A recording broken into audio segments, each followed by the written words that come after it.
everyone. My name is Surendra Kumar and welcome to the e-learning class. जैसा कि आपको पता है कि हम लेक्चर 1 अपना कंप्लीट कर चुके हैं, जिसमें हमने ये जाना था कि भाई मध्य प्रदेश पीएससी या एमपीपीएससी का जो सिलेबस आपका 2020 के लिए निर्धारित किया गया है, उसमें किस तरीके के चेंजेस या किस तरीके के बदलाव हुए हैं, ठीक है। और साथ ही साथ हमने ये भी देखा था कि भाई सिलेबस के अंदर अगर हम पेपर 1 की बात करें या पेपर 1 में पार्ट ए की बात करें, खंड आ की हम बात करें, तो उस खंड आ के अंदर हमें कितने यूनिट्स पूछे जाने हैं और उन यूनिट्स में हमें किस तरीके का सिलेबस दिया गया है, किस तरीके का सिलेबस मेंशन किया गया है। तो लास्ट लेक्चर में हमने ये जाना। तो अगर आपने लास्ट लेक्चर नहीं देखा है तो आप लेक्चर 1 पहले ज़रूर देखें, जिससे एक कनेक्टिविटी आपको बन रही हो कि भाई हम किस तरीके से चीज़ों को पढ़ने वाले हैं और किस तरीके से हम आगे बढ़ने वाले हैं, ठीक। सो ये हमारा लेक्चर 2 है या सत्र 2 है, सेशन 2 है, ठीक, जिसके अंदर आज हमें सिंधु घाटी सभ्यता को स्टार्ट करना है। और हमने देखा था कि भाई जो सिलेबस आपका यूनिट 1 के अंदर रखा गया है, उसमें जो स्टार्टिंग करी गई है या इतिहास को हमें जहाँ से पढ़ना है, जिस सेक्शन से हमें स्टार्ट करना है, वो सेक्शन सिंधु घाटी सभ्यता ही माना गया है या हड़प्पा सभ्यता ही बताया गया है, ठीक है।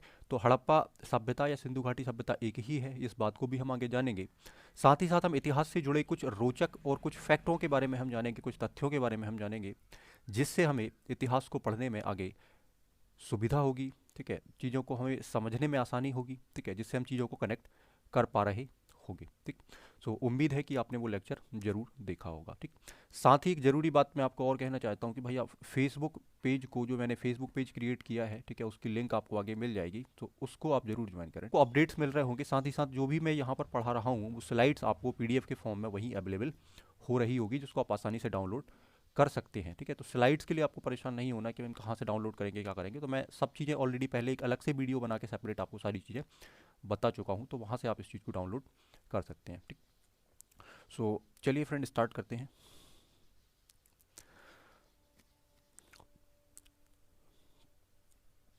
इतिहास की अगर हम बात करते हैं कि भाई हमें इतिहास पेपर 1 के लिए पढ़ना है और इतिहास हमें कंप्लीट पढ़ना है, ठीक है। तो इतिहास में सबसे पहली बात तो हमें ये पता है कि भाई इतिहास जो है, ठीक है, भारत का इतिहास, तो विश्व इतिहास या वर्ल्ड हिस्ट्री की हम बात करें तो ये सेक्शन हमें नहीं पढ़ना है, ठीक है। जब ये सेक्शन हमें नहीं पढ़ना है तो इसका सीधा मतलब ये है कि भाई हमें भारत का इतिहास ही पढ़ना है, ठीक है। और लिखा भी है वहाँ पर क्लियरली कि भाई भारत का इतिहास, ठीक है।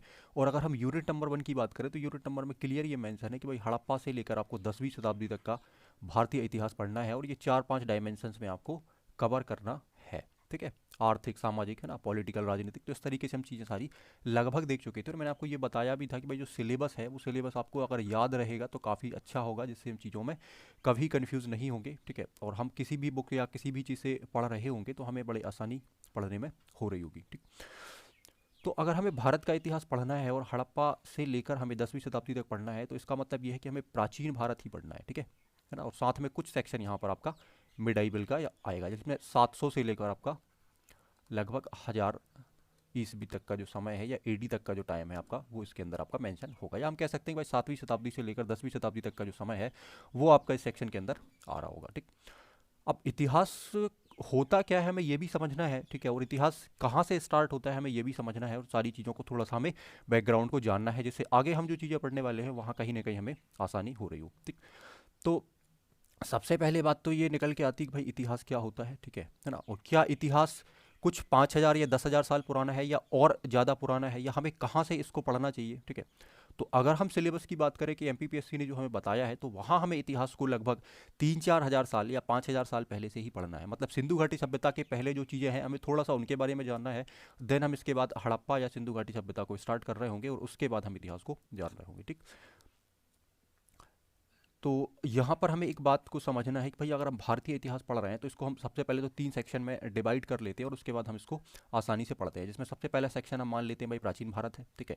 दूसरा सेक्शन हम यहाँ पर बना लेते हैं कि मध्यकालीन भारत है, ठीक है। और तीसरा सेक्शन हम बना लेते हैं कि आधुनिक भारत है, जिसको हम मॉडर्न इंडिया कहते हैं, ठीक।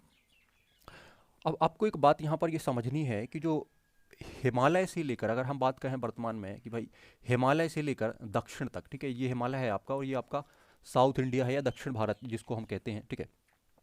तो उत्तर में अगर हम बात करें तो हिमालय से लेकर दक्षिण में समुद्र तक जो फैला यह उपमहाद्वीप है, ये भारतवर्ष के नाम से जाना जाता है। ये आप जानते हैं, ठीक है, कि इसी उपमहाद्वीप को हम भारतवर्ष के नाम से जानते हैं, ठीक है। अगर हम बात करें कि भाई महाकाव्य या पुराणों में या वेदों में, ठीक है, या अन्य चीज़ों में भारतवर्ष के नाम से इसको जाना गया है, ठीक है। भारतवर्ष का नाम ही ये है कि जो महाराज भरत थे उनका देश, ठीक है, ये चीज़ हम जानते हैं। यहाँ जो लोग रहते थे या यहाँ जो निवासी रहते थे उन निवासियों को भारतीय कहा गया है, ठीक है, अर्थात क्या कहा गया है कि जो भरत थे उनकी संतान कहा गया है, ठीक है, यहाँ जो लोग रहते थे, ये चीज़ आपको पता है, ठीक। अगर हम आगे बात करें कि भाई जो मध्यकालीन मुस्लिम इतिहासकार थे या जो आक्रमणकारी थे जो यहाँ से व्यापार के उद्देश्य से जाते थे या जिन्होंने भारत पर आक्रमण किया है, ठीक है, उस टाइम पीरियड में, तो उनके द्वारा ही इसे बाद में ये नाम दिया गया था, ठीक है, हिंद कहा गया था अथवा इसे फिर हिंदुस्तान कहा गया था, ठीक है ना। इसके पीछे भी कहानी है, आपको पता है कि भाई जो सभ्यता हमें यहाँ पर मिलती है जिसको हम सिंधु घाटी सभ्यता कहते हैं, जो अब वर्तमान में पाकिस्तान और भारत के पश्चिमी क्षेत्रों में हमें देखने के लिए इसके साइट्स हमें मिलते हैं ना।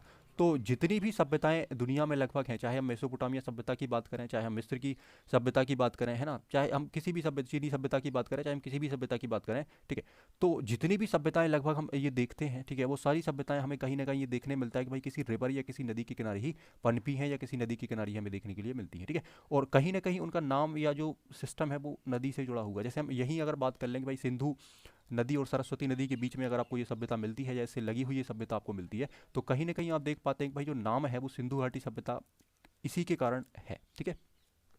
या इसे ही बाद में हिंदुस्तान या हिंदू कहा गया या हिंदुस्तान कहा गया, तो वो नाम भी कहीं ना कहीं कनेक्ट हो रहा है, ठीक। तो ये बात आप समझ पा रहे होंगे। आगे अगर हम बात यहाँ पर करते हैं कि भाई जो इतिहास है, जैसे मैंने आपको बताया कि भाई इतिहास को पढ़ने की सुविधा या अध्ययन की सुविधा के लिए ही हम क्या कर लेते हैं भाई, तीन भागों में इसको डिवाइड कर लेते हैं। काफ़ी डिटेल में आपको पढ़ना यहाँ पर पड़ता है मेंस के लिए, ठीक है। तो हम इसकी शुरुआत कहाँ से करते हैं, किस टाइम पीरियड से हम इसको आरंभ करते हैं और कहाँ तक हमें इसको पढ़ना होता है या वर्तमान समय तक हमें क्या करना होता है, इसको पढ़ना होता है। तो ये काफ़ी लंबा जो है वो टाइम पीरियड हो जाता है, ठीक है ना, हजारों साल या लाखों सालों का टाइम पीरियड हो जाता है, ठीक है। तो इसीलिए हम क्या करते हैं कि भाई इसको तीन सेक्शन में डिवाइड कर लेते हैं और पहला सेक्शन आपका एंशियंट इंडिया बन जाता है, दूसरा सेक्शन आपका मीडिएवल इंडिया बन जाता है और थर्ड सेक्शन आपका मॉडर्न इंडिया बन जाता है। तो हम इस टाइम पीरियड के अंदर भारत को पढ़ते हैं। तो सबसे पहले हम जो सिस्टम यहाँ पर देखने वाले हैं या जिसको हम पढ़ने वाले हैं वो हमारा खंड होगा आपका प्राचीन इतिहास, ठीक है। जैसे कि यहाँ पर आप देख पा रहे हैं लिखा है प्राचीन इतिहास या एंशियंट इंडिया, तो हम इस सेक्शन को ही पहले पढ़ने वाले हैं, ठीक, सबसे पहले, है ना। अब यहाँ पर आपको एक बात समझनी है कि अगर हम इतिहास की बात कर रहे हैं, ठीक है, तो इतिहास का मतलब क्या होता है, ठीक है। इतिहास का मतलब ये होता है कि अतीत के समय में या पास्ट के टाइम में जो भी घटनाएं हुई हैं, अगर हम उनका एक क्रमबद्ध एक सीक्वेंस के हिसाब से अध्ययन करते हैं या उसको हम रीड करते हैं या उसको हम पढ़ते हैं, तो वही इतिहास कहलाता है, ठीक है। अब इतिहास को भी अलग अलग सेक्शंस के हिसाब से, ठीक है, अलग अलग खंडों में बांटा जाता है, तो हम उस बात को भी समझने वाले हैं, ठीक है। अगर हम बात करें कि भाई सबसे पहला जो सिस्टम होता है या जो टाइम पीरियड होता है या जो काल होता है, ठीक है, वो क्या होता है आपका, तो यहाँ पर हम बात करते हैं कि भाई प्रागैतिहासिक काल की हम अगर बात करें, ठीक है, आद्य ऐतिहासिक काल की हम बात करें या हम इतिहास की ही बात करें, तो उसी सेक्शन के अंदर हमें क्या मिलता है भाई, इतिहास मिलता है, ठीक है। तो इन तीनों में क्या डिफरेंस है हम ये भी समझने वाले हैं कि भाई आखिर प्रागैतिहासिक काल क्या होता है, ठीक है ना, ऐतिहासिक काल क्या होता है, ठीक है, या आद्य ऐतिहासिक काल क्या होता है या टाइम पीरियड क्या होता है, तो इनमें क्या डिफरेंस होता है और इनके अंदर हमें क्या मिलता है, तो ये भी चीज़ हमें समझनी है, ठीक। अब बात यहाँ पर आती है कि भाई हमें मेंस के लिए हड़प्पा से 10वीं शताब्दी तक पढ़ना है, तो क्या इन चीज़ों को जानना जरूरी है, तो इन चीज़ों को जानना जरूरी है बट बहुत ज़्यादा जानना जरूरी नहीं है, ठीक है। और अगर आपको और ज़्यादा इन्फॉर्मेशन चाहिए है तो एक वीडियो मैंने इसके ऊपर बनाया हुआ है जहाँ पर मैंने प्रागैतिहासिक काल को, ठीक है, या पाषाण टाइम पीरियड को पूरा, पाषाण स्टोन एज को मैंने पूरा वहाँ पर बताया हुआ है, तो आप वहाँ से भी चीज़ों को समझ सकते हैं। हम यहाँ पर थोड़ा सा चीज़ों को डिस्कस करेंगे और देन हम उसके बाद उसको स्किप करके आगे बढ़ रहे होंगे, ठीक। तो यहाँ अगर हम बात करें सबसे पहले कि भाई जो प्रागैतिहासिक काल है, इतिहास का जो समय है, ठीक है, उसमें हम सबसे पहले अगर बात करें तो प्रागैतिहासिक काल, ठीक है, उसके बाद हम आद्य ऐतिहासिक काल को देखते हैं और उसके बाद फिर हम ऐतिहासिक काल को देखते हैं। तो इनमें अंतर क्या होता है, तो अगर मैं आपसे कहूँ कि भाई प्रागैतिहासिक काल की हम बात कर रहे हैं, तो प्रागैतिहासिक काल का मतलब ये होता है कि भाई इतिहास का एक ऐसा समय जिसके बारे में आपको जानकारी है, ठीक है, आपको कुछ साक्ष्य मिले हैं, कुछ एविडेंस मिले हैं, पर जो भी साक्ष्य आपको मिले हैं वो साक्ष्य केवल आपके क्या हो, किसी प्रकार के कोई लिखित साक्ष्य ना हो, ठीक है, केवल आपको एक एविडेंस बस मिला है, एक सबूत मिला है कि भाई अच्छा ऐसा हुआ था, ठीक है ना। जैसे हम पाषाण काल की ही बात करते हैं, भाई पाषाण काल में आपको पत्थरों से बने औजार मिले हैं, कुल्हाड़ी मिली है, कुछ हथियार मिले हैं, कुछ चीज़ें मिली हैं, अलग अलग स्थानों से आपको प्राप्त हुई है ना, खेती के कुछ साक्ष्य मिले हैं, जो भी चीज़ें हैं, ठीक है। पर आप कहाँ यहाँ पर क्या कह पा रहे हैं कि भाई हमें केवल एक पुरातात्विक साक्ष्य मिला है, एक आर्कियोलॉजिकल एविडेंस हमें मिला है। क्या हमें कोई एक ऐसी चीज़ मिली है जो लिखित है और जिसको हम पढ़ पा रहे हैं? तो ऐसा नहीं है। तो अगर हमें कोई ऐसी चीज़ मिल रही है जो लिखित है, ठीक है, एविडेंस जो हमें मिल रहा है वो एक सबूत है, एक लिखित चीज़ है, उसको हम पढ़ पा रहे हैं, कोई अभिलेख है, कोई ऐसी चीज़ है जिसको हम पढ़ने में सफलता हासिल कर पा रहे हैं और 100% हम उसको डिकोड कर पा रहे हैं, तो उसी ही घटना को या उसी चीज़ को हम या उसी टाइम पीरियड को हम क्या कहते हैं? ऐतिहासिक समय कहते हैं या इतिहास कहते हैं। लेकिन अगर कोई चीज़ हमें मिल रही है, कोई अभिलेख हमें मिल रहा है, कोई लिखी हुई चीज़ हमें मिल रही है, कोई किताब हमें मिल रही है, ठीक है, कोई एविडेंस हमें मिल रहा है, पर उस एविडेंस को हम पूर्ण तरीके से या 50% या हम 100% भी नहीं पढ़ पाते हैं, तो उस सिस्टम को या उस टाइम पीरियड को ही हम क्या कहते हैं? आद्य इतिहास कहते हैं। इसीलिए आप देखते हैं कि भाई सिंधु घाटी सभ्यता को किस नाम से जाना जाता है? आद्य ऐतिहासिक सभ्यता के नाम से जाना जाता है। ये बात आप समझ पा रहे हैं? और तीसरा हमने क्या देखा भाई? प्रागैतिहासिक। तो प्रागैतिहासिक का मतलब ही क्या होता है कि एक ऐसा समय, एक ऐसा कालखंड है जिसके बारे में हमें जानकारी तो है, ठीक है, जहाँ से हमें कुछ चीज़ें मिली तो हैं, एविडेंस तो मिले हैं, ठीक है, पर हमें केवल और केवल वो साक्ष्य ही मिले हैं, हमें कोई लिखित सामग्री या लिखित कोई एविडेंस हमें नहीं मिला है। तो उस समय को या इतिहास के वैसे समय को हम क्या कहते हैं? प्रागैतिहासिक काल कहते हैं, जहाँ पर हमें क्या हो, लिखित साधन या लिखित सामग्री का क्या हो, अभाव रहा हो या हमें वो चीज़ें ना मिली हो, तो उस समय को हम क्या कहते हैं? प्रागैतिहासिक काल कहते हैं। तो ये 3 टाइम पीरियड हमने जाने। अब यहाँ पर सबसे एक रोचक कहानी क्या आती है कि मानव का जो उद्भव है या मानव के विकास की जो कहानी है, ये काफ़ी ज़्यादा इंटरेस्टिंग है या काफ़ी ज़्यादा क्या है, रोचक है, ठीक। आदिम युग से लेकर अगर हम बात करें आधुनिक युग तक जो मानव है, ठीक है, आदिम युग मतलब प्राचीन काल या अत्यंत प्राचीन काल, ठीक है, तो उस युग से लेकर आधुनिक युग तक या प्रेजेंट तक जो मानव है, उस मानव की कहानी अत्यंत रोचक है। मानव के विकास का जो क्रम है ये अत्यंत रोचक है, ठीक है। तो हम इसमें बहुत ज़्यादा नहीं पढ़ने वाले हैं या इसको हम बहुत डिटेल से नहीं जानने वाले हैं कि मानव का विकास किस तरीके से होता है, डेवलपमेंट के फेजेस क्या हैं, तो इन सब में हमें यहाँ पर नहीं पढ़ना है, क्योंकि मेरा ये मानना है कि एमपीपीएससी ने अभी तक इस तरीके का कोई सवाल नहीं पूछा है और आप भी ये चीज़ देख सकते हैं। नॉलेज के लिए आप इन चीज़ों को जान सकते हैं, ठीक है, आप इतिहास की किसी भी किताब से ये चीज़ पढ़ सकते हैं, ठीक है, आपको हर जगह अवेलेबल होगी, है ना। पर इसके बारे में बहुत ज़्यादा जानना अभी आवश्यक नहीं है, हम इसको अलग से डिस्कस कर रहे होंगे। तो मानव के उद्भव या विकास की कहानी, जैसा कि मैंने बताया कि भाई अत्यंत रोचक या इंटरेस्टिंग है। आदिम युग से लेकर आधुनिक युग तक मानव को पहुंचने में लाखों करोड़ों वर्ष लगे हैं ना। ये समय ऐसा नहीं है कि 5,000 साल पहले मानव की उत्पत्ति हुई और हम आज इतिहास पढ़ रहे हैं, तो हम 5,000 साल का इतिहास पढ़ते हैं तो इसका मतलब है कि हमने सारा कुछ इतिहास पढ़ लिया। इतिहास, जैसा कि मैंने आपको बताया है लास्ट वीडियो में, कि इतिहास काफ़ी ज़्यादा एक बड़ा विषय माना जाता है, काफ़ी एक ब्रॉड सब्जेक्ट माना जाता है, जिसमें हर टॉपिक अपने आप में एक सब्जेक्ट है। मैंने आपको ये बताया था कि इतिहास में हर टॉपिक, चाहे आप प्रागैतिहासिक काल पढ़ें, चाहे आप सिंधु घाटी सभ्यता पढ़ें, चाहे आप इतिहास का कोई भी फेस पढ़ रहे हो, वो फेस जो है इतिहास का, ये जो टॉपिक है, वो टॉपिक अपने आप में एक किताब है, अपने आप में एक बुक है, ठीक है। तो हमें बहुत ज़्यादा चीज़ों में नहीं बहना है या बहुत ज़्यादा नहीं करना हमें अपनी। इसीलिए मैंने कहा कि भाई सिलेबस याद होना आवश्यक है। सिलेबस अगर याद होगा तो हम चीज़ों में उलझेंगे नहीं, चीज़ों में हम ऐसा नहीं होगा कि बहकर हम चले जाएंगे। अब जैसे मैं मान के चलो भाई ये टॉपिक आपको पढ़ा रहा हूँ, है ना, तो ये टॉपिक अब 2 घंटे हम पढ़ सकते हैं तो भी खत्म नहीं होगा, है ना। बट क्या एग्जाम में यहाँ से सवाल बन रहा है? तो सवाल तो नहीं बनना, ठीक। तो यही वो कारण है, ठीक है, कि हमें सिलेबस याद होना चाहिए, सिलेबस को पकड़कर हमें रखना है, ठीक है, जिससे हम भावनाओं में ना बह पाएँ, ठीक है, क्योंकि हर टॉपिक इंटरेस्टिंग है। इतिहास अपने आप में एक रोचक विषय है और कहीं ना कहीं मैंने माना है कि यूपीएससी के दौरान मैंने इतिहास को पढ़ा है, ठीक है ना। मेरा कोई इंटरेस्ट इतिहास में नहीं था, ठीक है, या बैकग्राउंड भी मेरा इतिहास नहीं था, है ना। मैं जनरली इंजीनियरिंग का स्टूडेंट रहा हूँ, ठीक है ना, या साइंस सब्जेक्ट मेरा रहा है, ठीक है, तो इतिहास में कभी इंटरेस्ट नहीं रहा है। बट अब यूपीएससी की तैयारी के दौरान आप देखेंगे कि इतिहास जब मैंने पढ़ा तो मुझे लगा कि ऑप्शनल भी इतिहास ही लेना चाहिए, तो ऑप्शनल भी मैंने इतिहास ही लिया है, ठीक है। और उसके बाद फिर मैंने तैयारी करी, फिर मैंने आके देखा कि भाई एमपीपीएससी में भी इतिहास फर्स्ट पेपर में आपका काफ़ी अच्छे तरीके से पूछा जा रहा है और बहुत बेहतरीन तरीके से यूपीएससी की जैसे ही चीज़ें यहाँ पर पूछी जा रही हैं, तो इतिहास में थोड़ा सा इंटरेस्ट यहाँ पर बना है, ठीक। तो उम्मीद है कि आप भी ये चीज़ देखेंगे कि जब हम इतिहास को बहुत अच्छे तरीके से पढ़ते हैं या चीज़ों के बारे में जब जानते हैं तो एक इंटरेस्ट हमारा बनता है, ठीक है, और चीज़ों से हमें जुड़ने का एक मौका मिलता है, ठीक है। अपनी एक सभ्यता को, अपने इतिहास को, या जिस देश में हम रह रहे हैं वहाँ का क्या कल्चर है, क्या इतिहास है, क्या संस्कृतियाँ हैं, तो इन सब को हमें जानने का एक बहुत बढ़िया हमें यहाँ पर एक मौका मिल रहा होता है, ठीक। तो उम्मीद है कि आप इतिहास को अच्छे तरीके से जानेंगे, समझेंगे, पढ़ेंगे और एग्ज़ाम के लिए इसे हम कंप्लीट भी करने वाले हैं, ठीक। तो जैसा कि मैंने आपको बताया कि जो मानव की उत्पत्ति है, ठीक है, या जो मानव का विकास क्रम है ये लाखों करोड़ों वर्ष इसको लगे हैं, ठीक है, बनने में, ठीक है। पृथ्वी पर मानव का अवतरण कैसे हुआ, किस रूप में हुआ, ठीक है, आज भी ये एक शोध का विषय या रिसर्च का विषय बना हुआ है, ठीक है। आधुनिक काल में मानव की उत्पत्ति की जो गुत्थियां हैं या जो भी कॉन्सेप्ट्स हैं उनको सुलझाने के जितने भी प्रयत्न हो रहे हैं उन सभी में कहीं ना कहीं भिन्नता देखने के लिए हमें मिलती है, ठीक है। और फाइनली अलग अलग चीज़ें निकल कर आती हैं, अलग अलग इतिहासकारों के द्वारा अलग अलग तथ्य या अलग अलग फैक्ट्स को बताया जाता है या अलग अलग विचार दिए जाते हैं ना। तो अब हम यूपीएससी की तैयारी तो नहीं कर रहे हैं तो हम अलग अलग इतिहासकारों के विचार या इन सब चीज़ों के ऊपर हम चर्चा नहीं करेंगे, ठीक है। हम सिंपल सी बात करेंगे और हम आगे बढ़ जाएंगे, ठीक है। जैसा कि मैंने आपको इतिहास के 3 समय बताया कि भाई एक प्रागैतिहासिक काल होता है इतिहास का एक समय, ठीक है, एक आद्य ऐतिहासिक काल होता है और एक ऐतिहासिक काल होता है, ठीक। तो अगर हम प्रागैतिहासिक काल की बात करें ना तो ये समय जो है ये काफ़ी ज़्यादा पुराना माना जाता है। और इसी समय के अंदर फिर आप देखते हैं कि आपको भाई पाषाण काल पढ़ना है, ठीक है। तो पाषाण काल में आप देखते हैं पुरा पाषाण काल है, मध्य पाषाण काल है और नव पाषाण काल है, जिसको आप पेलियोलिथिक, मेसोलिथिक, ठीक है, और नियोलिथिक एज के नाम से आप जानते हैं, ठीक। तो पुरा पाषाण काल जो है वो लगभग 20 लाख ईसा पूर्व से 10,000 ईसा पूर्व तक के समय को माना जाता है, ठीक है, पुरा पाषाण काल को, ठीक। मध्य पाषाण काल की हम बात करते हैं तो ये 10,000 ईसा पूर्व से 4,000 या 5,000 ईसा पूर्व तक माना जाता है, ठीक है। और नव पाषाण की हम बात करते हैं तो ये 6,000 से 2,000 के पास ईसा पूर्व के आसपास माना जाता है। तो आप ये देख सकते हैं कि जो नव पाषाण काल है इसमें जो बस्तियां मिली हैं या जो भी चीज़ों के साक्ष्य मिले हैं वो कहीं ना कहीं हमें सिंधु घाटी सभ्यता की चीज़ों से जुड़ते हैं, ठीक है। और इतिहासकारों का मत भी है, आगे हम पढ़ेंगे, एक देसी उद्भव का सिद्धांत और एक विदेशी उद्भव का सिद्धांत, ठीक है। तो जो देसी उद्भव का सिद्धांत है उसमें कुछ विचारों कुछ इतिहासकारों ने ये बात कही भी है कि भाई जो नवपाषाणकालीन बस्तियां हैं उनसे ही कहीं ना कहीं सिंधु घाटी सभ्यता के कनेक्शंस है या उनसे ही कहीं ना कहीं कोई जुड़ाव है, ठीक है।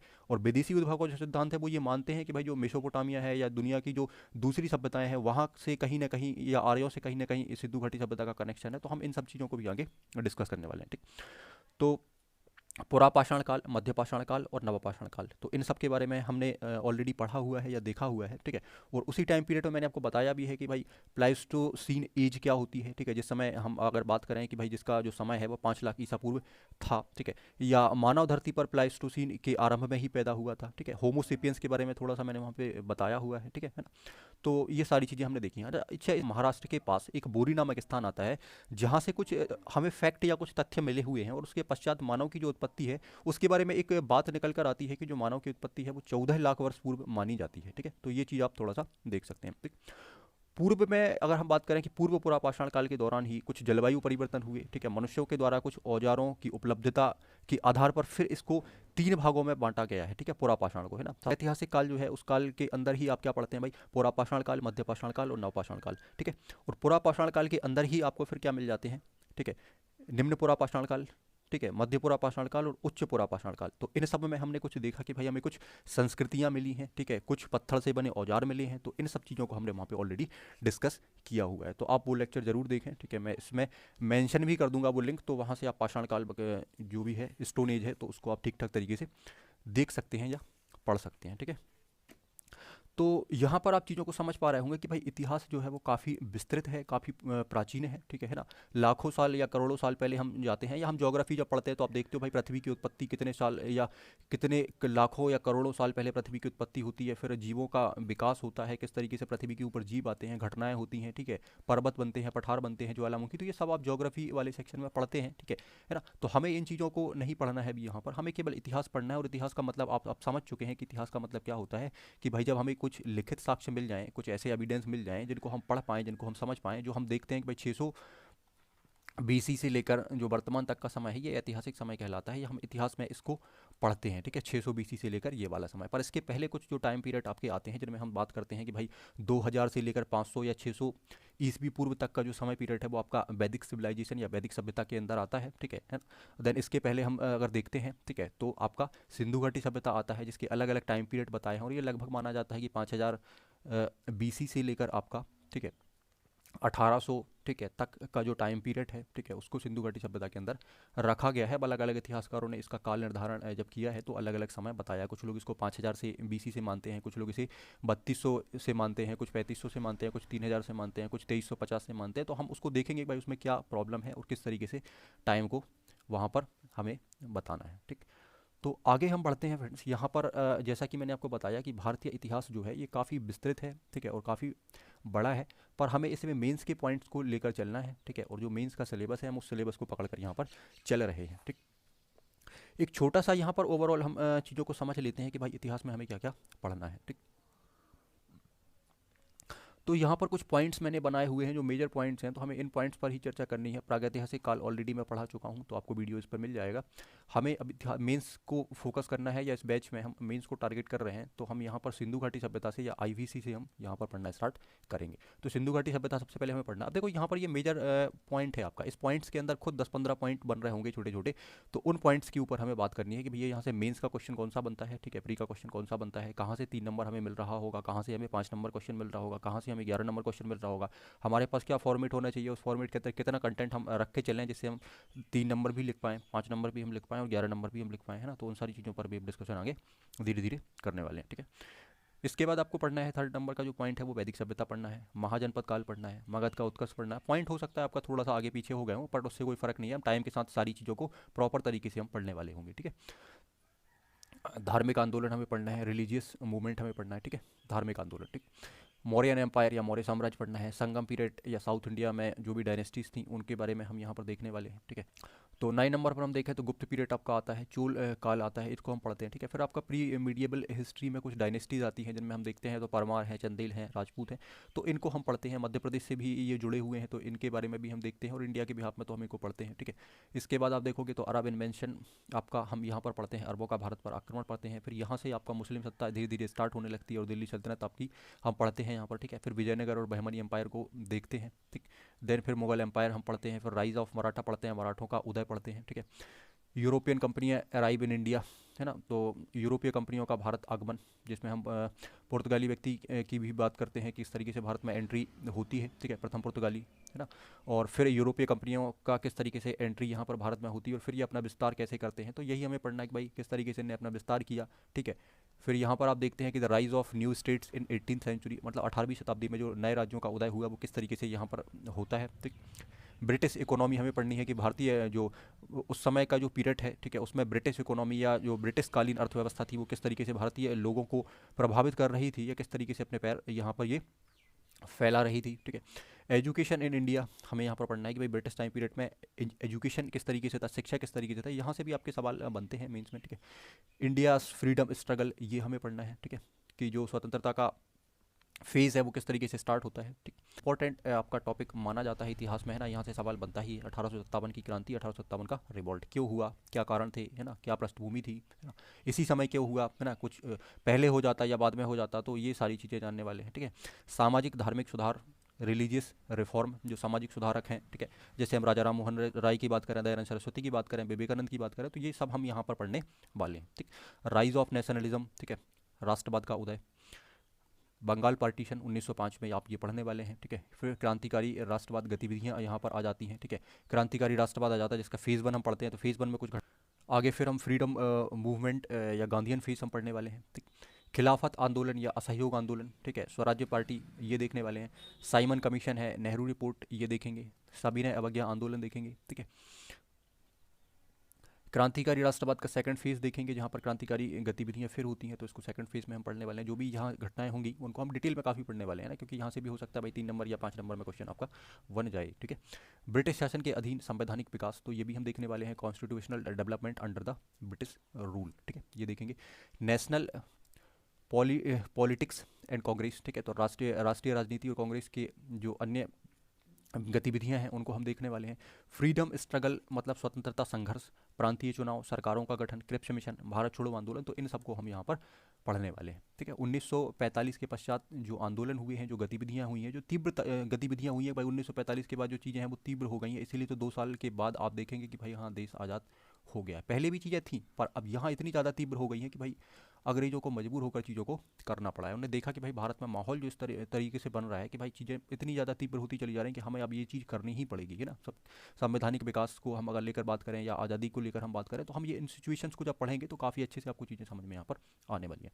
स्वतंत्रता की तैयारी की बात अगर हम करें, प्रिपरेशन ऑफ फ्रीडम, ठीक है, तो यहाँ पर आप देखेंगे कि CR फॉर्मूला है, गांधी जिन्ना वार्ता है, शिमला सम्मेलन होता है, कैबिनेट मिशन की बैठक होती है, ठीक है, संविधान सभा बनती है और अंतरिम सरकार का गठन होता है, ठीक है। माउंटबेटन योजना आती है, सांप्रदायिकता के आधार पर भारत का फिर विभाजन होता है और इस तरीके से फिर हमें फाइनली यहाँ पर जाकर आखिरी में स्वतंत्रता प्राप्त हो जाती है 1947 के टाइम पीरियड में, ठीक।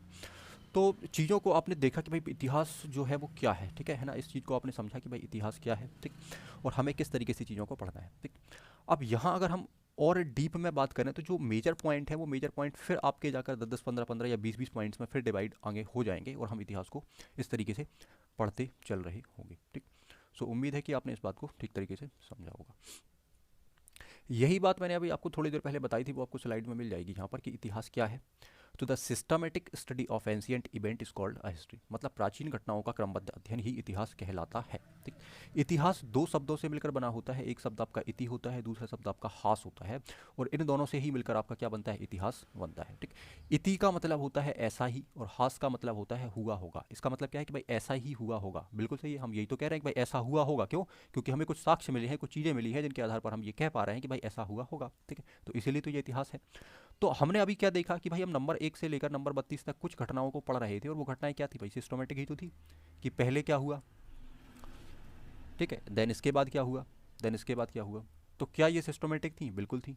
तो हमें यहाँ पर याद नहीं करना, ना हमें कुछ भी यहाँ पर रटना है कि भैया इतिहास की डेफिनेशन क्या है। अगर कहीं लिखने को आ गई तो हम क्या लिखेंगे, हमें कुछ नहीं करना। हमें देखना है कि भाई चीज़ों को समझना है कि हमने क्या किया। हमने जो अतीत है, जो पास्ट है, उसको ही तो हमने सिस्टमेटिक पढ़ा है कि भैया पास्ट में क्या हुआ था। या हम भारत, जिस व्यक्ति का इतिहास हम पढ़ रहे हैं, जिस चीज़ का हम इतिहास पढ़ रहे हैं, उसी का तो पास्ट हम पढ़ेंगे। तो अगर हम भारत का इतिहास पढ़ रहे हैं तो हम किस चीज़ का पास्ट पढ़ेंगे? हम भारत का ही तो पास्ट पढ़ेंगे कि भारत की अतीत में क्या हुआ, प्राचीन में क्या हुआ, है ना, मध्यकालीन में क्या हुआ, आधुनिक में क्या हुआ। तो यही पूरा का पूरा क्या है, सिस्टमेटिक है। अब आप ऐसा नहीं कर सकते कि भाई सबसे आखिरी में हम प्राचीन पढ़ लें, पहले हम मीडिएवल पढ़ लेते हैं और उसके पहले हम मॉडर्न पढ़ लेते हैं। क्यों हम ऐसा कर रहे हैं? क्योंकि सारी चीज़ें टाइम के साथ बंधी हुई हैं, ठीक है।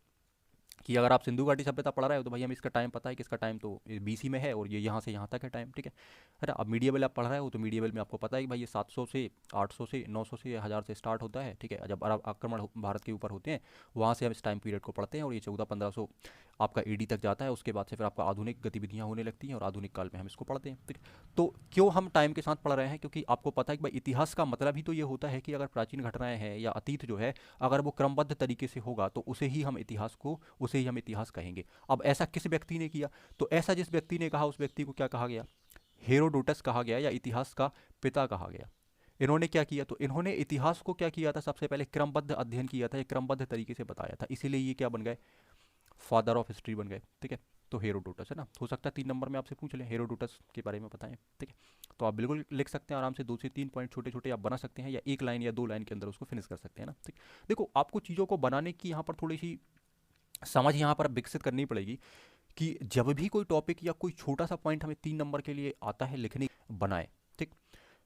तो उस चीज़ को हमें समझना है कि भाई कोई स्थान हमसे अगर पूछा है, कोई व्यक्ति का नाम अगर हमसे पूछा है, तो उसमें सबसे इंपॉर्टेंट हमें वो पॉइंट डालने हैं। हमें ऐसा नहीं करना कि उस व्यक्ति के बारे में हम आज़ादी से लिख रहे हैं या हम कोई भी पॉइंट उसमें डाल दे रहे हैं। तो हमें ऐसा नहीं करना है। इस बात का विशेष ध्यान रखना है कि जो थीम है उस थीम को हमें पकड़ के रखना है। जैसे मान के चलो कि इतिहास के बारे में आपको लिखने आ जाए तो आप बढ़िया तरीके से एक छोटी सी डेफिनेशन लिख सकते हो कि the systematic study of ancient event is called a history and the father of history Herodotus को कहा जाता है, ठीक है, या फादर ऑफ हिस्ट्री इन्हें कहा जाता है। और ये प्रथम इतिहासकार थे, एक भूगोलवेत्ता थे, ठीक है। या आप लिख सकते हैं कि इतिहासकार थे, साथ ही साथ राजनीतिज्ञ भी थे, ठीक है, यूनानी विद्वान भी थे, ठीक है।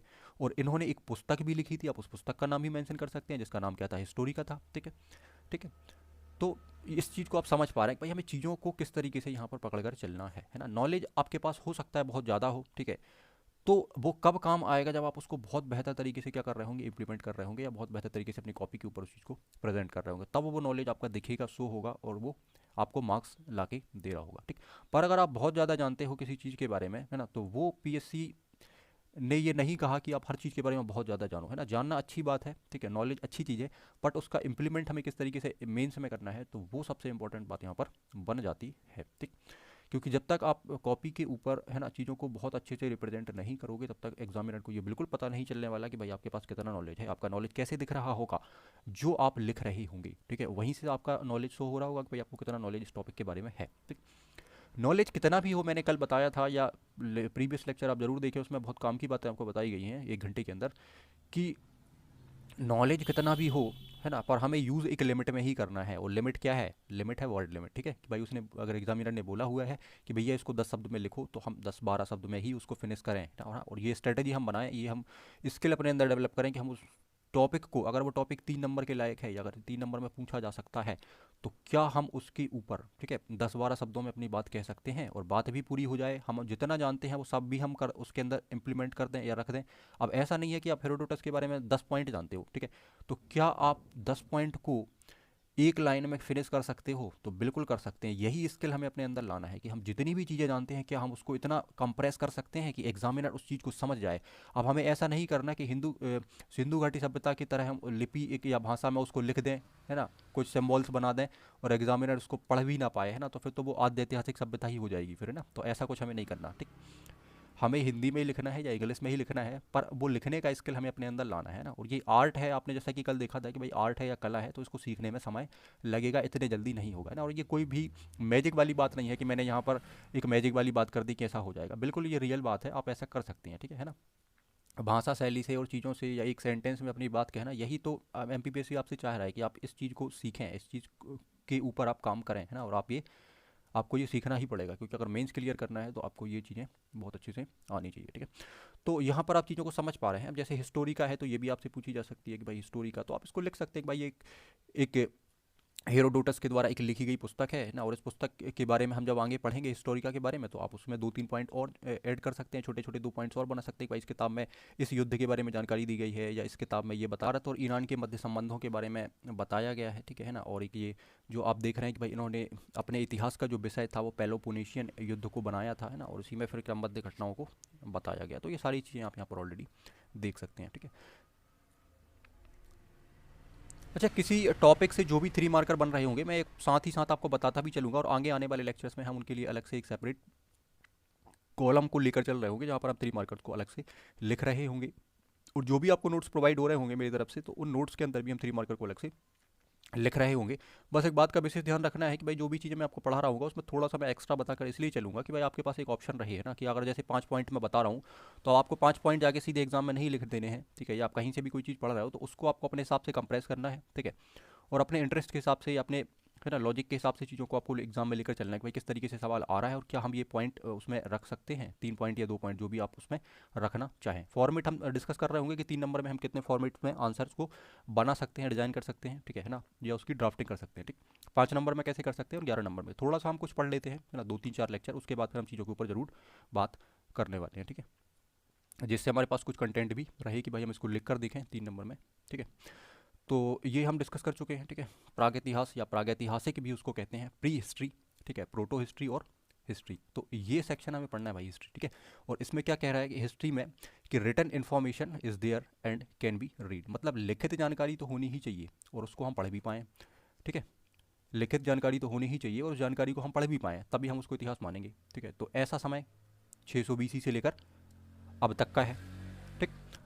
600 BC से लेकर अब तक का समय है, उसे हम इतिहास कह सकते हैं कंप्लीट तरीके से। क्यों? क्योंकि इस समय हमें किताबें मिली हैं, बहुत सारी ग्रंथ मिले हैं, ठीक है, अभिलेख मिले हैं, उन अभिलेखों को पढ़ने में सफलता भी हासिल हमने करी है, ठीक है। चाहे आप अशोक के टाइम पीरियड की बात करो या उसके बाद की बात करो, तो बहुत सारे अभिलेख आपको मिले हैं, सारी चीज़ों को 1 बाय 1 पढ़ेंगे, ठीक है। अच्छा, इतिहास में एक चीज़ और आती है कि भाई सबसे पहले कुछ लोग, क्या होता है कि जब आप इतिहास पढ़ रहे होते हैं तो कुछ लोग सबसे पहले क्या कहते हैं कि भाई इतिहास जो है, ठीक है, उसमें प्राचीन इतिहास में सबसे पहले वो ये कहते हैं कि भाई आपको प्राचीन भारतीय इतिहास के विषय में मुख्यतः जानकारी जो है वो 4 स्रोतों से प्राप्त होती है, जिनमें आप देखते हैं तो धर्म ग्रंथ आते हैं, ऐतिहासिक ग्रंथ आते हैं, विदेशियों का विवरण आता है और कुछ पुरातात्विक साक्ष्य आते हैं।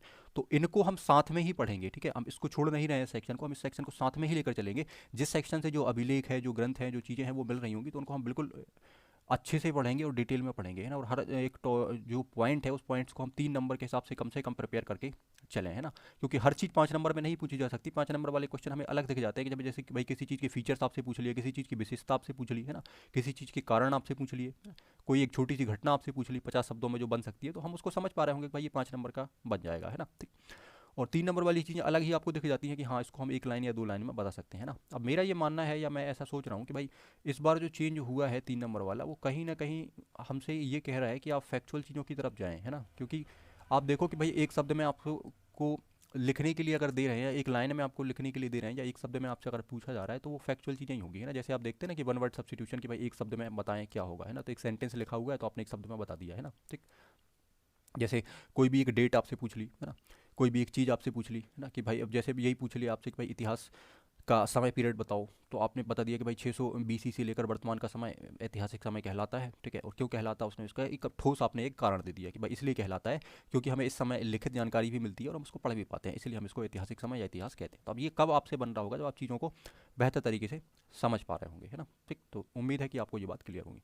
आद्य ऐतिहासिक में आपको बता ही चुका हूँ, ठीक है, कि लिखित जानकारी तो है आपके पास, है ना, आपको लिखित जानकारी मिल गई। जैसे भाई सिंधु घाटी सभ्यता से हमें लिखित जानकारी तो मिल गई है, कुछ सिंबल्स मिल गए हैं, कुछ चीज़ें मिल गई हैं, कुछ लिपियाँ मिल गई हैं, पर क्या हम उनको पढ़ने में अपेक्षित सफलता हासिल कर पाए हैं, या हमने 100% चीज़ों को डिकोड किया है, ठीक है, तो नहीं किया, है ना। इसीलिए हम क्या बोल रहे हैं, सिंधु घाटी सभ्यता। आगे कर ले तो बात अलग है, पर अभी तक तो हमने नहीं किया, तो नहीं किया, इसलिए हम इसको किस पीरियड में रख रहे हैं, आद्य ऐतिहासिक वाले पीरियड में इसको हम रख रहे हैं, या इसको हम प्रोटो हिस्ट्री कह देते हैं, ठीक। साथ ही साथ अब देखते हैं तो प्रागैतिहास या प्रागैतिहासिक काल, तो इसमें आपके पास लिखित जानकारी नहीं होती है, ठीक।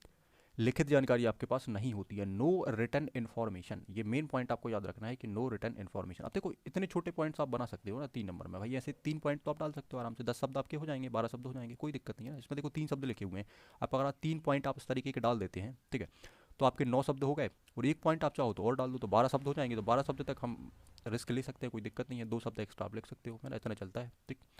तो बन गए आपके 4 पॉइंट, बढ़िया है ना। तो आप तो उनको एक फॉर्मेट आपका यही बन गया कि भाई या तो आप उनको 4 पॉइंट्स में लिख दें, बढ़िया शानदार, देखने में भी अच्छा लगेगा, और पुराना वाला पैटर्न हमारा वापस आ जाएगा, है ना, कि भाई हम 4 पॉइंट बना के लिखते थे, पर पॉइंट इतने छोटे होने चाहिए कि भाई शब्द की काउंटिंग आपकी गड़बड़ ना हो, ठीक है ना। सेंटेंस को पूरा नहीं करना, है ना, जो भावना आप कहना चाह रहे हो ना वो समझ में आ जाए सामने वाले को। अब इसी चीज़ को हम लिख सकते हैं कि भाई लिखित जानकारी नहीं होनी चाहिए, ऐसे समय को हम प्रागैतिहास कहते हैं, तो हमें इसकी ज़रूरत नहीं है पूरे लिखने की, हम केवल लिखते हैं कि भैया नो रिटन इन्फॉर्मेशन, मतलब बात तो क्लियर है, ठीक। तो ये चीज़ आपको समझनी है, ठीक। अब there is no archaeological evidence, मतलब केवल पुरातात्विक साक्ष्य होने चाहिए, ठीक। तो केवल आप इतना भी लिख सकते हो कि ओनली क्या हो आपका, आर्कियोलॉजिकल एविडेंस, केवल पुरातात्विक साक्ष्य। 3 शब्द बने, ऊपर भी 3 शब्द बने, तो आप समझ पा रहे हो। जैसे मान के चलो कि भाई प्री हिस्ट्री ही 3 नंबर में लिखने आ गया, तो भाई मैंने क्या किया, एक पॉइंट ये वाला रख दिया, एक पॉइंट ये रख दिया, एक बढ़िया सा मैंने एग्जाम्पल दे दिया, तो अब आपको 3 नंबर बड़े आसानी से मिल रहे होंगे, और 3 नहीं तो आपको 2.5 नंबर तो मिल ही रहे होंगे, है ना। पर 3 नंबर भी आप ला सकते हो उस चीज़ में, ठीक है, उसको थोड़ा सा हम और काम करेंगे तो 3 नंबर भी आ जाएंगे। तो इन चीज़ों को आपको यहाँ पर समझ कर चलना है, ठीक। एग्जाम्पल चीज़ों के साथ जरूर कनेक्ट करें, एग्जाम्पल जरूर दें, जिससे एग्जामिनर को लगता है कि भाई हाँ चीज़ों के बारे में आपको ठीक ठाक तरीके से पता है। बहुत ज़्यादा इस पर दिमाग ना लगाएं, है ना, बहुत ज़्यादा परेशान हमें चीज़ों के लिए नहीं होना है। कुछ लोग पूरे टाइम मेंस का इसी में निकाल देते हैं कि भैया हम चीज़ों के ऊपर परेशान हो रहे हैं ना, अलग अलग नोट से अलग अलग चीज़ों से हम पढ़ रहे हैं, ठीक है, अलग अलग बुक से हम पढ़ रहे हैं, फिर अपने 5 5 6 6 तरीके के हम नोट्स बना रहे हैं, ठीक है। ये सारी चीज़ें मैंने कल के लेक्चर में बढ़िया तरीके से डिस्कस करी हैं, और आगे आपको उस पर और लेक्चर्स मिल जाएंगे, है ना। तो हमें ऐसा कुछ नहीं करना, चीज़ों के ऊपर परेशान नहीं होना कि कहाँ 3 नंबर है, कहाँ 6 नंबर है, क्या लिखेंगे, कितना लिखेंगे, कैसे लिखेंगे। आप तो चीज़ों को समझो, है ना, चीज़ों को एक वीडियो अगर मैं बना रहा हूँ तो उस वीडियो को आप पूरा देखो, चीज़ों को समझो, और अगर आपके मन में कोई डाउट है तो उसको आप पर्सनल भी पूछ सकते हैं, आप मैसेज कर सकते हैं, तो आपको बढ़िया उस पर रिप्लाई मिलेगा। टेलीग्राम के ऊपर आप मैसेज कर सकते हैं, हो सकता है आप कॉल करें तो आपका कॉल रिसीव ना किया जाए, ठीक है ना, टाइम के कारण, ठीक। तो आप मैसेज का रिप्लाई आपको ज़रूर मिलेगा, तो आप मैसेज कर सकते हैं। जो भी मेरे पास अभी सोशल मीडिया नेटवर्क जो भी अवेलेबल हैं, जिनमें मैंने आपको बताया कि भाई सबसे पहले फेसबुक पेज मैंने बनाया हुआ है, ठीक है, जिससे ज़्यादा से ज़्यादा लोग जुड़ सकें, ठीक है। टेलीग्राम के ऊपर आप मैसेज कर सकते हैं, ठीक है, आपके पास 2 3 सोर्सेज हैं, एक तो यूट्यूब ही है, यूट्यूब पे भी आप कमेंट कर सकते हैं, उसका रिप्लाई आपको जब भी देखा जाएगा आपका रिप्लाई जरूर दिया जाएगा, ठीक है।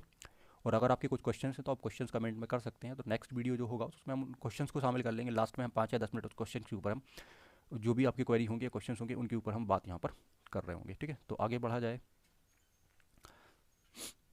चलिए।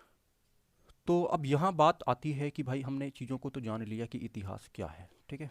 अब हमारा मेन टॉपिक जो है, ये लेक्चर नंबर 2 है, और मेन टॉपिक हमारा जो है वो क्या है, सिंधु घाटी सभ्यता। भाई इसको हमें पढ़ना है, ठीक।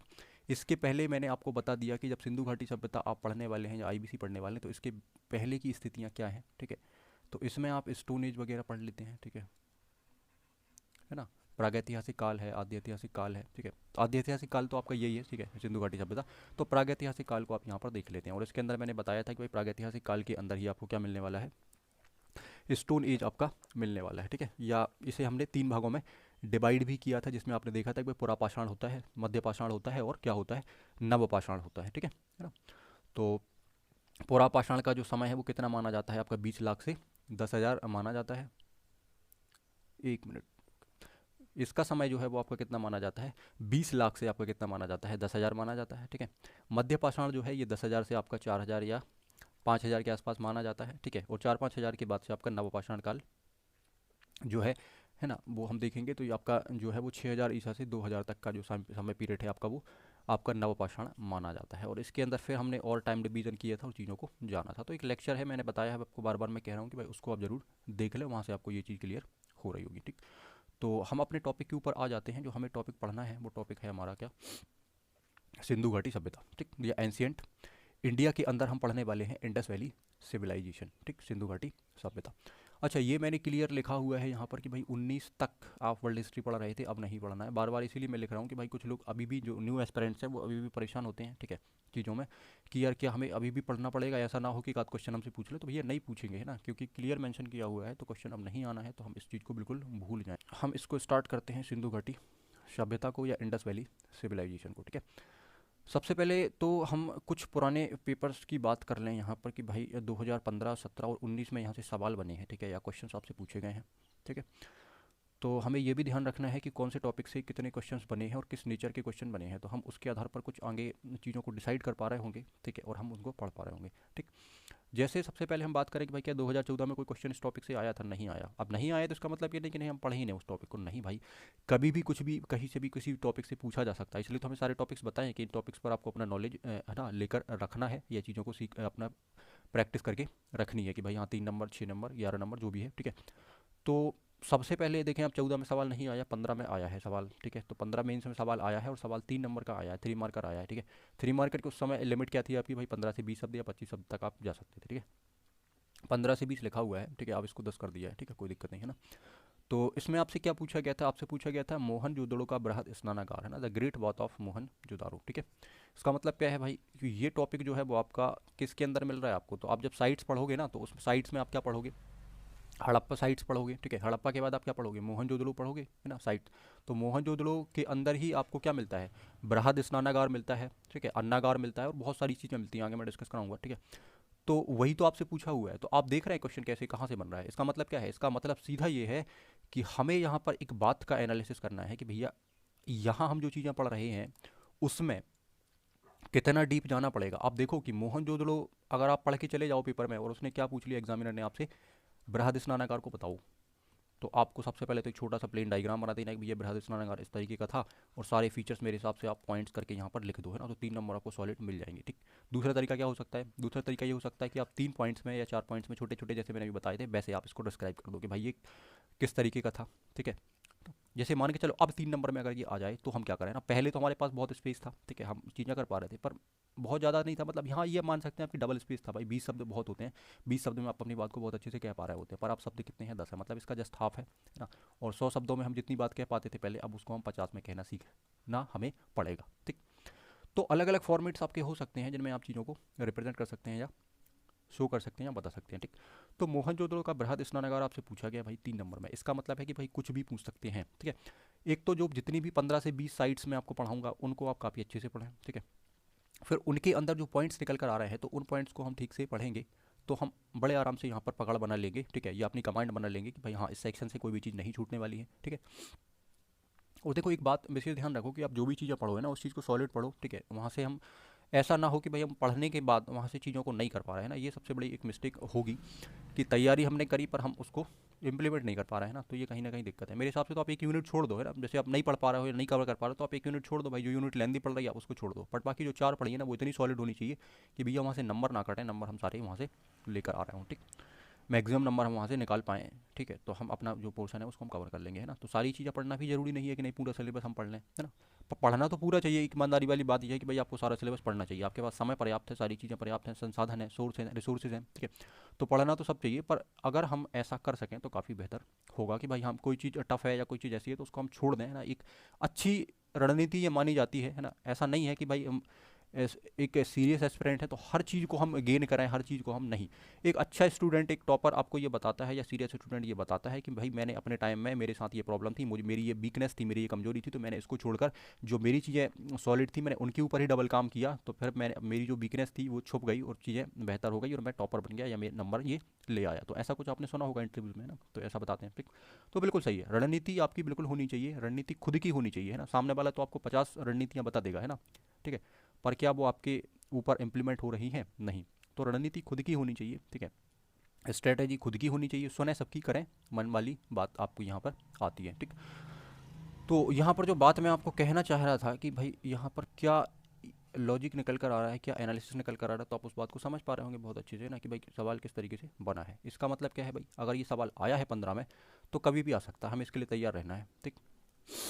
जैसे कोई घटना कभी हुई है तो वो कभी भी हो सकती है ना। इतिहास में आपने सुना होगा कि इतिहास अपनी जो चीज़ें हैं उनको बार बार दोहराता है ना। युद्ध हैं, वॉर हैं, जो भी चीज़ें हैं, ठीक है, तो वो कहीं ना कहीं सामने बार बार आते हैं। हम आगे जब इतिहास में चीज़ें पढ़ेंगे तो बहुत सारी चीज़ें इतिहास से हमें सीखने के लिए मिलती हैं ना। इसीलिए सबसे पहले आप देखते हैं कि पेपर 1 में इतिहास को रखा है कि आप पहले इन चीज़ों को सीख जाएँ, है ना, उसके बाद फिर आप आगे बढ़ें, है ना, जिसमें फिर आप भूगोल को जाने। तो पेपर देखो कितने बढ़िया तरीके से सेट है। ऐसा नहीं है कि इतिहास का पेपर सबसे आखिरी में हो रहा है, पहले आप इतिहास को जाने। इतिहास जब आप पता चल जाएगा आपको तो फिर आप जानोगे कि यार कि पृथ्वी बनी कैसे थी, पहाड़ कैसे बने थे, ये मैदान कैसे बना था, तो फिर आप ज्योग्राफी पढ़ लोगे, ठीक है। जब आपने दोनों ही चीज़ें जान ली, आपने इतिहास भी जान लिया, ठीक है, सारी चीज़ें जान ली, तो अब आपको राजनीति की समझ होनी चाहिए। राजनीति की समझ होनी चाहिए मतलब आपको क्या रख दिया भाई, पॉलिटी दे दिया, ठीक है, सेकंड पेपर में फर्स्ट ऑप्शन, ठीक है, ये फर्स्ट खंड, ठीक है। जब ये भी आपने जान लिया, सारी चीज़ें हो गई ना, तो फिर उसके बाद आप देखोगे कि भाई आपको फिर अर्थव्यवस्था जानने के लिए दे दी है, ठीक है, या साइंस आपको जानने के लिए दे दिया है। और जब ये सब कुछ आप जान गए हो, इसका मतलब क्या है कि आप एक कंप्लीट कोर्स आपको मिल गया। उसके बाद फिर आपसे क्या पूछ रहा है, फिर आपसे नैतिकता के ऊपर बात करी जा रही है कि क्या आप एक नैतिक इंसान हो। अब इतना सब कुछ तो आपने जान लिया, अब इसका आप मिसयूज़ तो ज़रूर करोगे, है ना। जैसे राजा महाराजा या जो लोग कर रहे थे, ठीक है ना, कि दूसरों की चीज़ों पर कब्जा करना है, अत्याचार करना, ये सारी चीज़ें करना, तो अब ये इंसान कर सकता है जब भाई उसके पास पावर हो, सारी चीज़ें हो, नॉलेज हो, सब कुछ हो, ये कर सकता है। तो फिर उनने क्या बना दिया कि भाई एथिक्स आप पढ़ो, नैतिकता पढ़ो, ठीक है ना। इसको 14 में ही शामिल किया गया हालांकि, ठीक है। यूपीएससी ने जैसे कुछ बताया है उसके हिसाब से 14 में ये शामिल किया गया है, पहले एमपीपीएससी में ये मेरे हिसाब से नहीं था, ठीक है। तो नैतिकता आप यहाँ पढ़ते हैं, ठीक है ना। दर्शन पढ़ते हैं अलग अलग लोगों का, ठीक है ना, जिसको आप एथिक्स कहते हैं, ठीक है।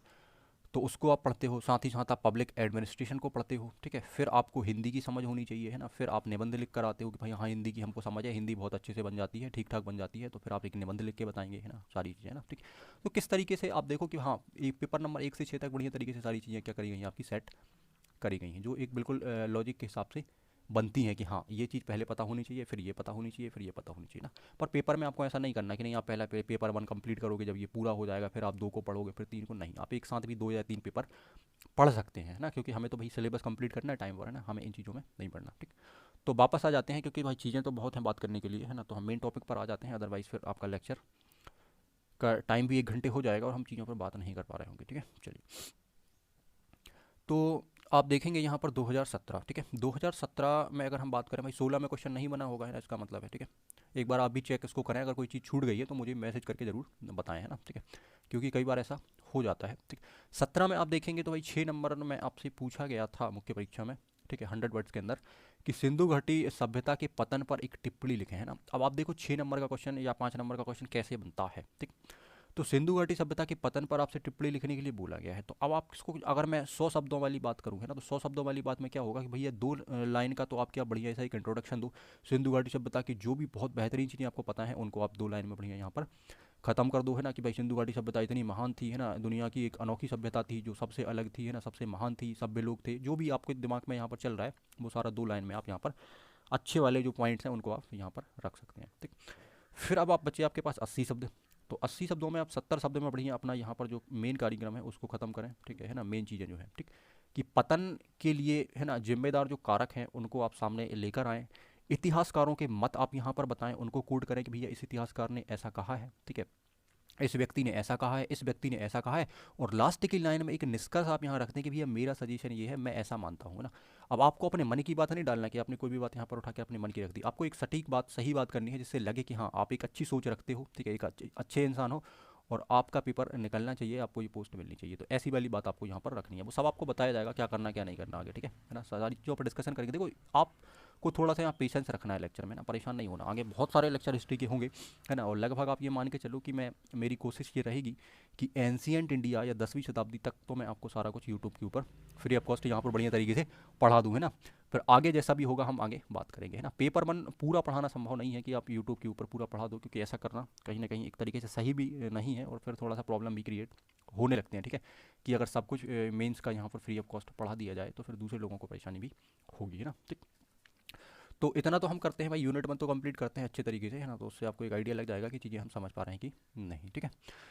तो क्लियर है आपको बात यहाँ पर कि भाई सिंधु घाटी सभ्यता अगर के ऊपर अगर पतन या डिक्लाइनेशन इसका अगर हमें आता है ना, decline of Indus valley civilisation, तो क्या हम इसको बढ़िया तरीके से फ्रेम कर सकते हैं 5 नंबर के अंदर? बिल्कुल कर सकते हैं। अब नया पैटर्न क्या होगा, जैसे मैंने पुराना तो बता दिया, तो नए वाला जो पैटर्न है या नए वाले जो स्कीम है भाई 50 शब्दों वाली, तो उसमें आप थोड़ा सा यहाँ पर एक चीज़ों को समझेंगे कि आपको जो इंट्रोडक्शन वाला जो मामला है ना उसमें नहीं पढ़ना है आपको, ठीक है भाई। अगर आप 6 नंबर और 100 शब्द वाली बात कर रहे हो तो किस तरीके से आपको चीज़ें करनी है, ठीक है। और अगर आप 5 नंबर और 50 शब्द के ऊपर आते हैं तो आपको कैसे करना है ना। 6 नंबर वाला हम ऑलरेडी डिस्कस कर चुके हैं अभी थोड़ी देर पहले, ठीक है।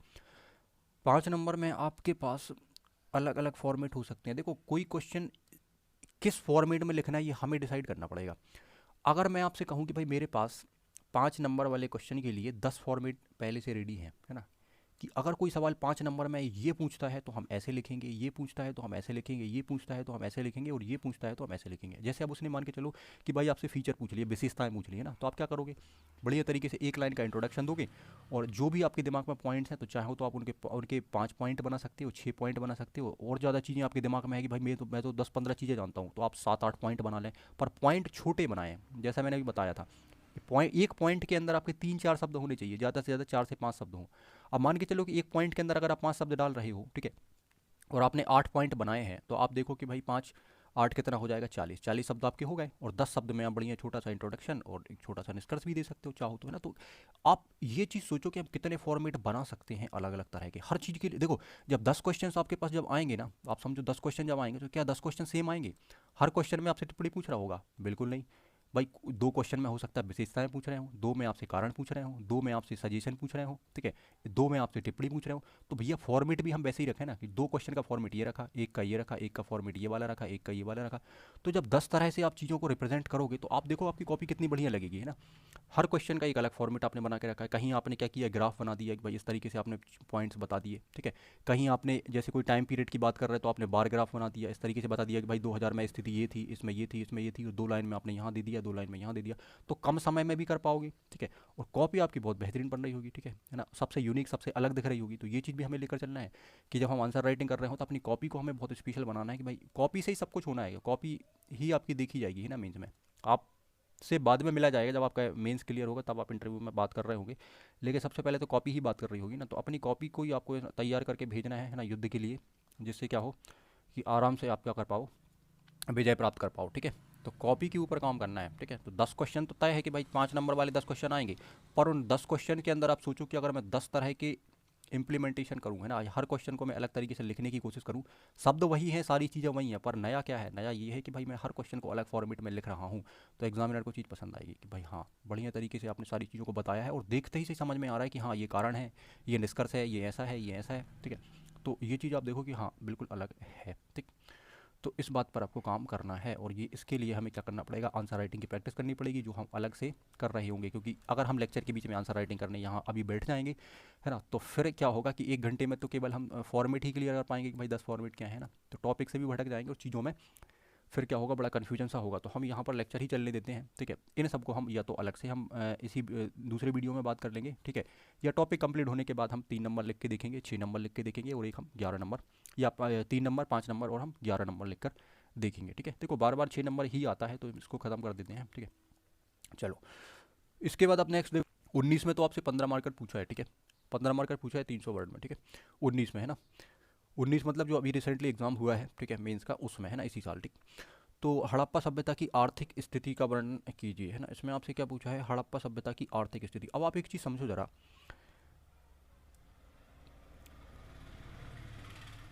Describe the economic condition of Harappan civilisation. अब एक चीज़ आप समझो जरा, यहाँ पर देखो मैंने क्या बताया कि भाई एमपीपीएससी आपसे कह रहा है कि आप 4 डायमेंशंस के ऊपर काम करें, उसमें आर्थिक है, बिल्कुल है भाई, इकोनॉमिक।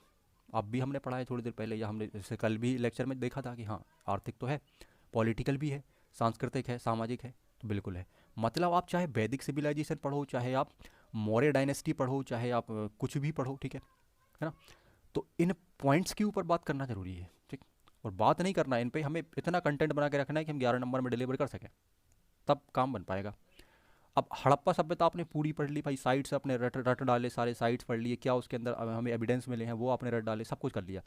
पर कहानी कहाँ फंस गई जाके, कि सर आर्थिक वाला सेक्शन हम 11 नंबर के हिसाब से पढ़ के नहीं गए थे और एग्जाम में पूछ लिया, कहानी खत्म हो गई। अब आप कितना लिखोगे भाई 11 नंबर में, वही 4-5 नंबर मिलेंगे ज़्यादा से ज़्यादा, कितना भी अच्छा लिख लो, है ना। क्यों? क्योंकि हमें इस चीज़ के ऊपर मटेरियल ही नहीं था हमारे पास इतना, इकोनॉमिक कंडीशन के ऊपर, ठीक है, कि हम आर्थिक स्थिति को बहुत अच्छे से बता पाएँ, डायग्राम वगैरह, डायग्राम या ग्राफ वगैरह बना के बता दें, या थोड़ा अच्छे से रिप्रेजेंट कर दें। डायग्राम बनाने का आशा ये है कि भाई हम कुछ पॉइंट्स डायग्राम में डाल दें कि भाई 4 या 5 पॉइंट्स के ऊपर हम आर्थिक स्थिति को बताना चाह रहे हैं, और ऐसा ऐसा हम कुछ बताना चाह रहे हैं, और इस तरीके की स्थितियाँ हैं, और उसको हम बहुत अच्छे से अगर फ्रेम कर दें, है ना, लिंकिंग के साथ चीज़ों को लिंक करके जोड़ दें, है ना, बहुत अच्छे से हम इसको अगर बना दें, तो कहीं ना कहीं आप देखो कि भाई 11 नंबर में से हम 8 नंबर 9 नंबर तक पहुंच जाए, है ना। ये काफ़ी अच्छे नंबर माने जाते हैं, हालांकि हर व्यक्ति को ये नंबर अचीव नहीं होते हैं या नहीं मिलते हैं, ठीक है, लेकिन ये काफ़ी अच्छे नंबर माने जाएंगे कि अगर 11 नंबर में से आपको इतने मिल जाए, है ना। जैसे 15 नंबर का क्वेश्चन था, तो 11 नंबर तक मैंने देखे हैं कॉपीज़ में, 11 नंबर तक लोगों को मिले हैं, 10-11 नंबर, है ना, अच्छे नंबर माने जाते हैं, टॉपर्स के नंबर माने जाते हैं, ठीक है, कि भाई हाँ 15 में से अगर आप 11 नंबर ले आए, ठीक है, तो बहुत अच्छा स्कोर है, ठीक। तो वैसे ही हम यहाँ पर एक मान सकते हैं कि भाई अगर आपके पास 11 नंबर का क्वेश्चन है, तो अगर 8 नंबर आप ला रहे हो ना, तो ये बहुत अच्छा स्कोर माना जाएगा, ठीक है ना। पर 4-5 तो आसानी से आ जाएंगे, हम थोड़ा बहुत भी अगर चीज़ों को जानते हैं तो हम इतना तो लिख देंगे कि भाई 4-5 नंबर निकल आए, पर इतने से काम अब बनना नहीं है, ठीक है ना। नंबर हमें हर जगह अच्छे चाहिए होंगे, है ना, चाहे वो 3 नंबर वाला क्वेश्चन हो, चाहे 5 नंबर वाला हो, चाहे 11 नंबर वाला हो, क्योंकि अच्छे नंबर अगर आपके आएंगे तो आपका स्कोर भी जो होगा वो 800-850 प्लस जा रहा होगा, ठीक, मीन्स का, है ना। तो इस बात को आपको समझना है, ठीक है। तो हड़प्पा सभ्यता की आर्थिक स्थिति आपसे पूछी गई है, ठीक है, तो हम इसको काफ़ी डिटेल में आगे पढ़ने वाले हैं, और हम ये सारे क्वेश्चन डिस्कस करने वाले हैं, ठीक है। मुझे बिल्कुल याद है कि भाई मोहनजोदड़ो का बृहद स्नानागार पूछा है, तो मैं इसको 3 नंबर में आपको लिख के जरूर बताऊंगा, ठीक है, और हम इस पर काफ़ी डिस्कशन करेंगे। सिंधु घाटी सभ्यता का पतन आपसे पूछा गया, तो मैं इसको 5 नंबर में आपको फ्रेम करके बताऊंगा, ठीक है। हड़प्पा सभ्यता की आर्थिक स्थिति का वर्णन आपसे पूछा गया है, तो मैं इसको आपको 11 नंबर में फ्रेम करके दिखाऊंगा, और नोट्स के अंदर आपको बढ़िया फ्रेमिंग के साथ आंसर मिलेगा, तो आप उसको डायरेक्ट पढ़ सकते हैं, ठीक है, जो भी प्रीवियस क्वेश्चन है उनके लिए आपको मिलेगा, ठीक है। आगे मैं ये भी सोच रहा हूँ कि भाई जो 3 मार्कर है उसके ऊपर भी एक आपकी ई बुक टाइप की कुछ बनाई जाए, जिसमें बढ़िया आपके पास वो आप फ्री ऑफ कॉस्ट डाउनलोड कर सकें, और 3 नंबर वाले सारे जो इतिहास के जो हैं क्वेश्चंस वो आप क्लियर कर पाओ, ठीक। चलो, तो आगे हम बात कर लेते हैं। मेन बात जो हमें करना है वो ये है कि भाई complete information about Indus valley civilisation. अगर हमें इंडस वैली सिविलाइजेशन को या सिंधु घाटी सभ्यता को कंप्लीट पढ़ना है, तो हमें किन पॉइंट्स को या किस रोड मैप के ऊपर हमें चलना होगा, ठीक है। तो सबसे पहली बात आती है आपकी कि there are 3 phases of the Indus valley civilisation. इसका मतलब क्या है भाई? इसका मतलब ये है कि सिंधु घाटी सभ्यता के 3 चरण हैं, 3 स्टेप्स हैं या 3 चरण हैं, ठीक है। तो ये एक नई चीज़ है ना। तो हमें ये पता होना चाहिए भाई सिंधु घाटी सभ्यता के फेसेस कितने हैं, तो 3 फेसेस हैं, ठीक। हो सकता है कि 3 नंबर में आपको यही दे दें कि बताओ भाई सिंधु घाटी सभ्यता के 3 फेज कौन से हैं, और उनका टाइम पीरियड भी लिख के बताओ, तो फिर हम फंस जाएंगे, है ना। तो हमें 3 पॉइंट्स में इसको बनाना पड़ेगा, ठीक है। तो हमें ये चीज़ पता होनी चाहिए, इसको देखेंगे। फिर है other name of Indus valley civilisation. देखो इंग्लिश में थोड़ा सा प्रॉब्लम मैंने आपको बताया है कि अभी चल रहा है, ठीक है ना, क्योंकि चीज़ों को आप भी समझ पा रहे हैं कि दोनों भाषाओं में ट्रांसलेट करना हिंदी इंग्लिश में थोड़ा सा टफ होता है एक साथ, है ना, और टाइम भी काफ़ी ज़्यादा लगता है। तो थोड़ा सा आप इसमें पेशेंस रखें, है ना। अगर कुछ इंग्लिश में एरर हैं या गलत हैं तो आप मुझे बता बस दें कि भाई सर यहाँ पर ये प्रॉब्लम है, उसको सही करके आपको दे दिया जाएगा, ठीक है। तो इसके लिए आपको बहुत ज़्यादा हाइपर नहीं होना, परेशान नहीं होना। जो भी इंग्लिश मीडियम वाले लोग हैं, ठीक है, तो उनसे मैं ये कहना चाह रहा हूँ, तो आप बिल्कुल परेशान ना हो, है ना। उस चीज़ को आप हिंदी में देखने की कोशिश करें कि भाई हिंदी में सही लिखा है क्या। हाँ, ऐसा नहीं है कि दोनों भाषाओं में गलत लिखा हो जाएगा, ठीक है, कभी कभी ऐसा हो जाता है, बट ऐसा मैं नहीं करूँगा, कोशिश है ना, कोशिश करूँगा कि ऐसा ना हो पाए, ठीक है। हिंदी में बिल्कुल सही होगा 100%, ठीक है। इंग्लिश में थोड़ा सा एरर मैं इसलिए कह रहा हूँ कि भाई ट्रांसलेशन में थोड़ी सी प्रॉब्लम आ रही है, ठीक है। क्योंकि जब इंसान दोनों मीडियम में चीज़ें पढ़ता है तो कहीं ना कहीं फंस जाता है, ठीक है, थोड़ा सा, है ना। वैसे पढ़ना तो दोनों मीडियम में ही चाहिए, जिसमें क्या हो हम भाई दोनों चीज़ों को भली भांति समझ पा रहे हो, है ना। क्योंकि मेंस में दोनों भाषाओं का ज्ञान अति आवश्यक है। 2 पेपर आपको हिंदी में भी देना है और बाकी 4 इंग्लिश में देना है ना, तो दोनों भाषाओं का ज्ञान अति आवश्यक है ना। और इसमें परफेक्शन लाना भी ठीक है कि भाई हमें बहुत परफेक्ट चीज़ें आती हों, है ना, बट हम इतना कर लेंगे जिससे चीज़ें बेहतर तरीके से हो पा रही हूँ, ठीक है। चलिए, तो सिंधु घाटी सभ्यता के अन्य नाम का मतलब क्या है कि भाई अब हो सकता है 3 नंबर में आपसे पूछ लें कभी कि सिंधु घाटी सभ्यता के और नाम बताओ क्या क्या है, तो आप 4-5 उसमें नाम कम से कम लिख सको, है ना, इतना तो आपको पता हो, ठीक है। तो उस हिसाब से ये रखा गया है, ठीक है। और हमें पता होना भी चाहिए कि सिंधु घाटी सभ्यता को और किस नामों से जाना जाता है। भाई हो सकता है सिंधु घाटी सभ्यता ना लिखकर आपसे सैंधव सभ्यता लिख दें, ठीक है। हड़प्पा सभ्यता लिख दें तो अब कुछ लोग क्वेश्चन छोड़ कर आ जाते हैं कि नहीं सर हमें तो पता ही नहीं था, हमें तो पता था कि भाई इंडस वैली सिविलाइजेशन होता है, सिंधु घाटी सभ्यता होता है, हमने तो ये पढ़ा ही नहीं था कि सिंधु सभ्यता भी होती है ना। तो ऐसा कुछ ना हो, इसलिए फिर हमें इन नामों को जानना चाहिए, ठीक है। फिर आता है आपका सभ्यता के निर्माता। सभ्यता के निर्माता किसे माना जाता है? भाई हो सकता है 3 नंबर में पूछ लें कि बताओ सिंधु घाटी सभ्यता के निर्माता कौन थे, है ना। तो अब आप ये नहीं कह सकते कि नहीं हमें नहीं पता कौन थे या हमने नहीं पढ़ा, तो आपको बताना पड़ेगा, है ना। तो इसलिए चीज़ें जानना जरूरी है, इसलिए इसके डायमेंशन हमें बनाने पड़ेंगे और हर टॉपिक इतिहास में ऐसा ही पढ़ना पड़ेगा कि उसके जितने ज़्यादा डायमेंशन बन सकें आप बनाएं, है ना। अगर मैं कोई डायमेंशन छोड़ देता हूँ तो आप बनाएं, लेकिन उसको बनाएं जरूर। क्यों?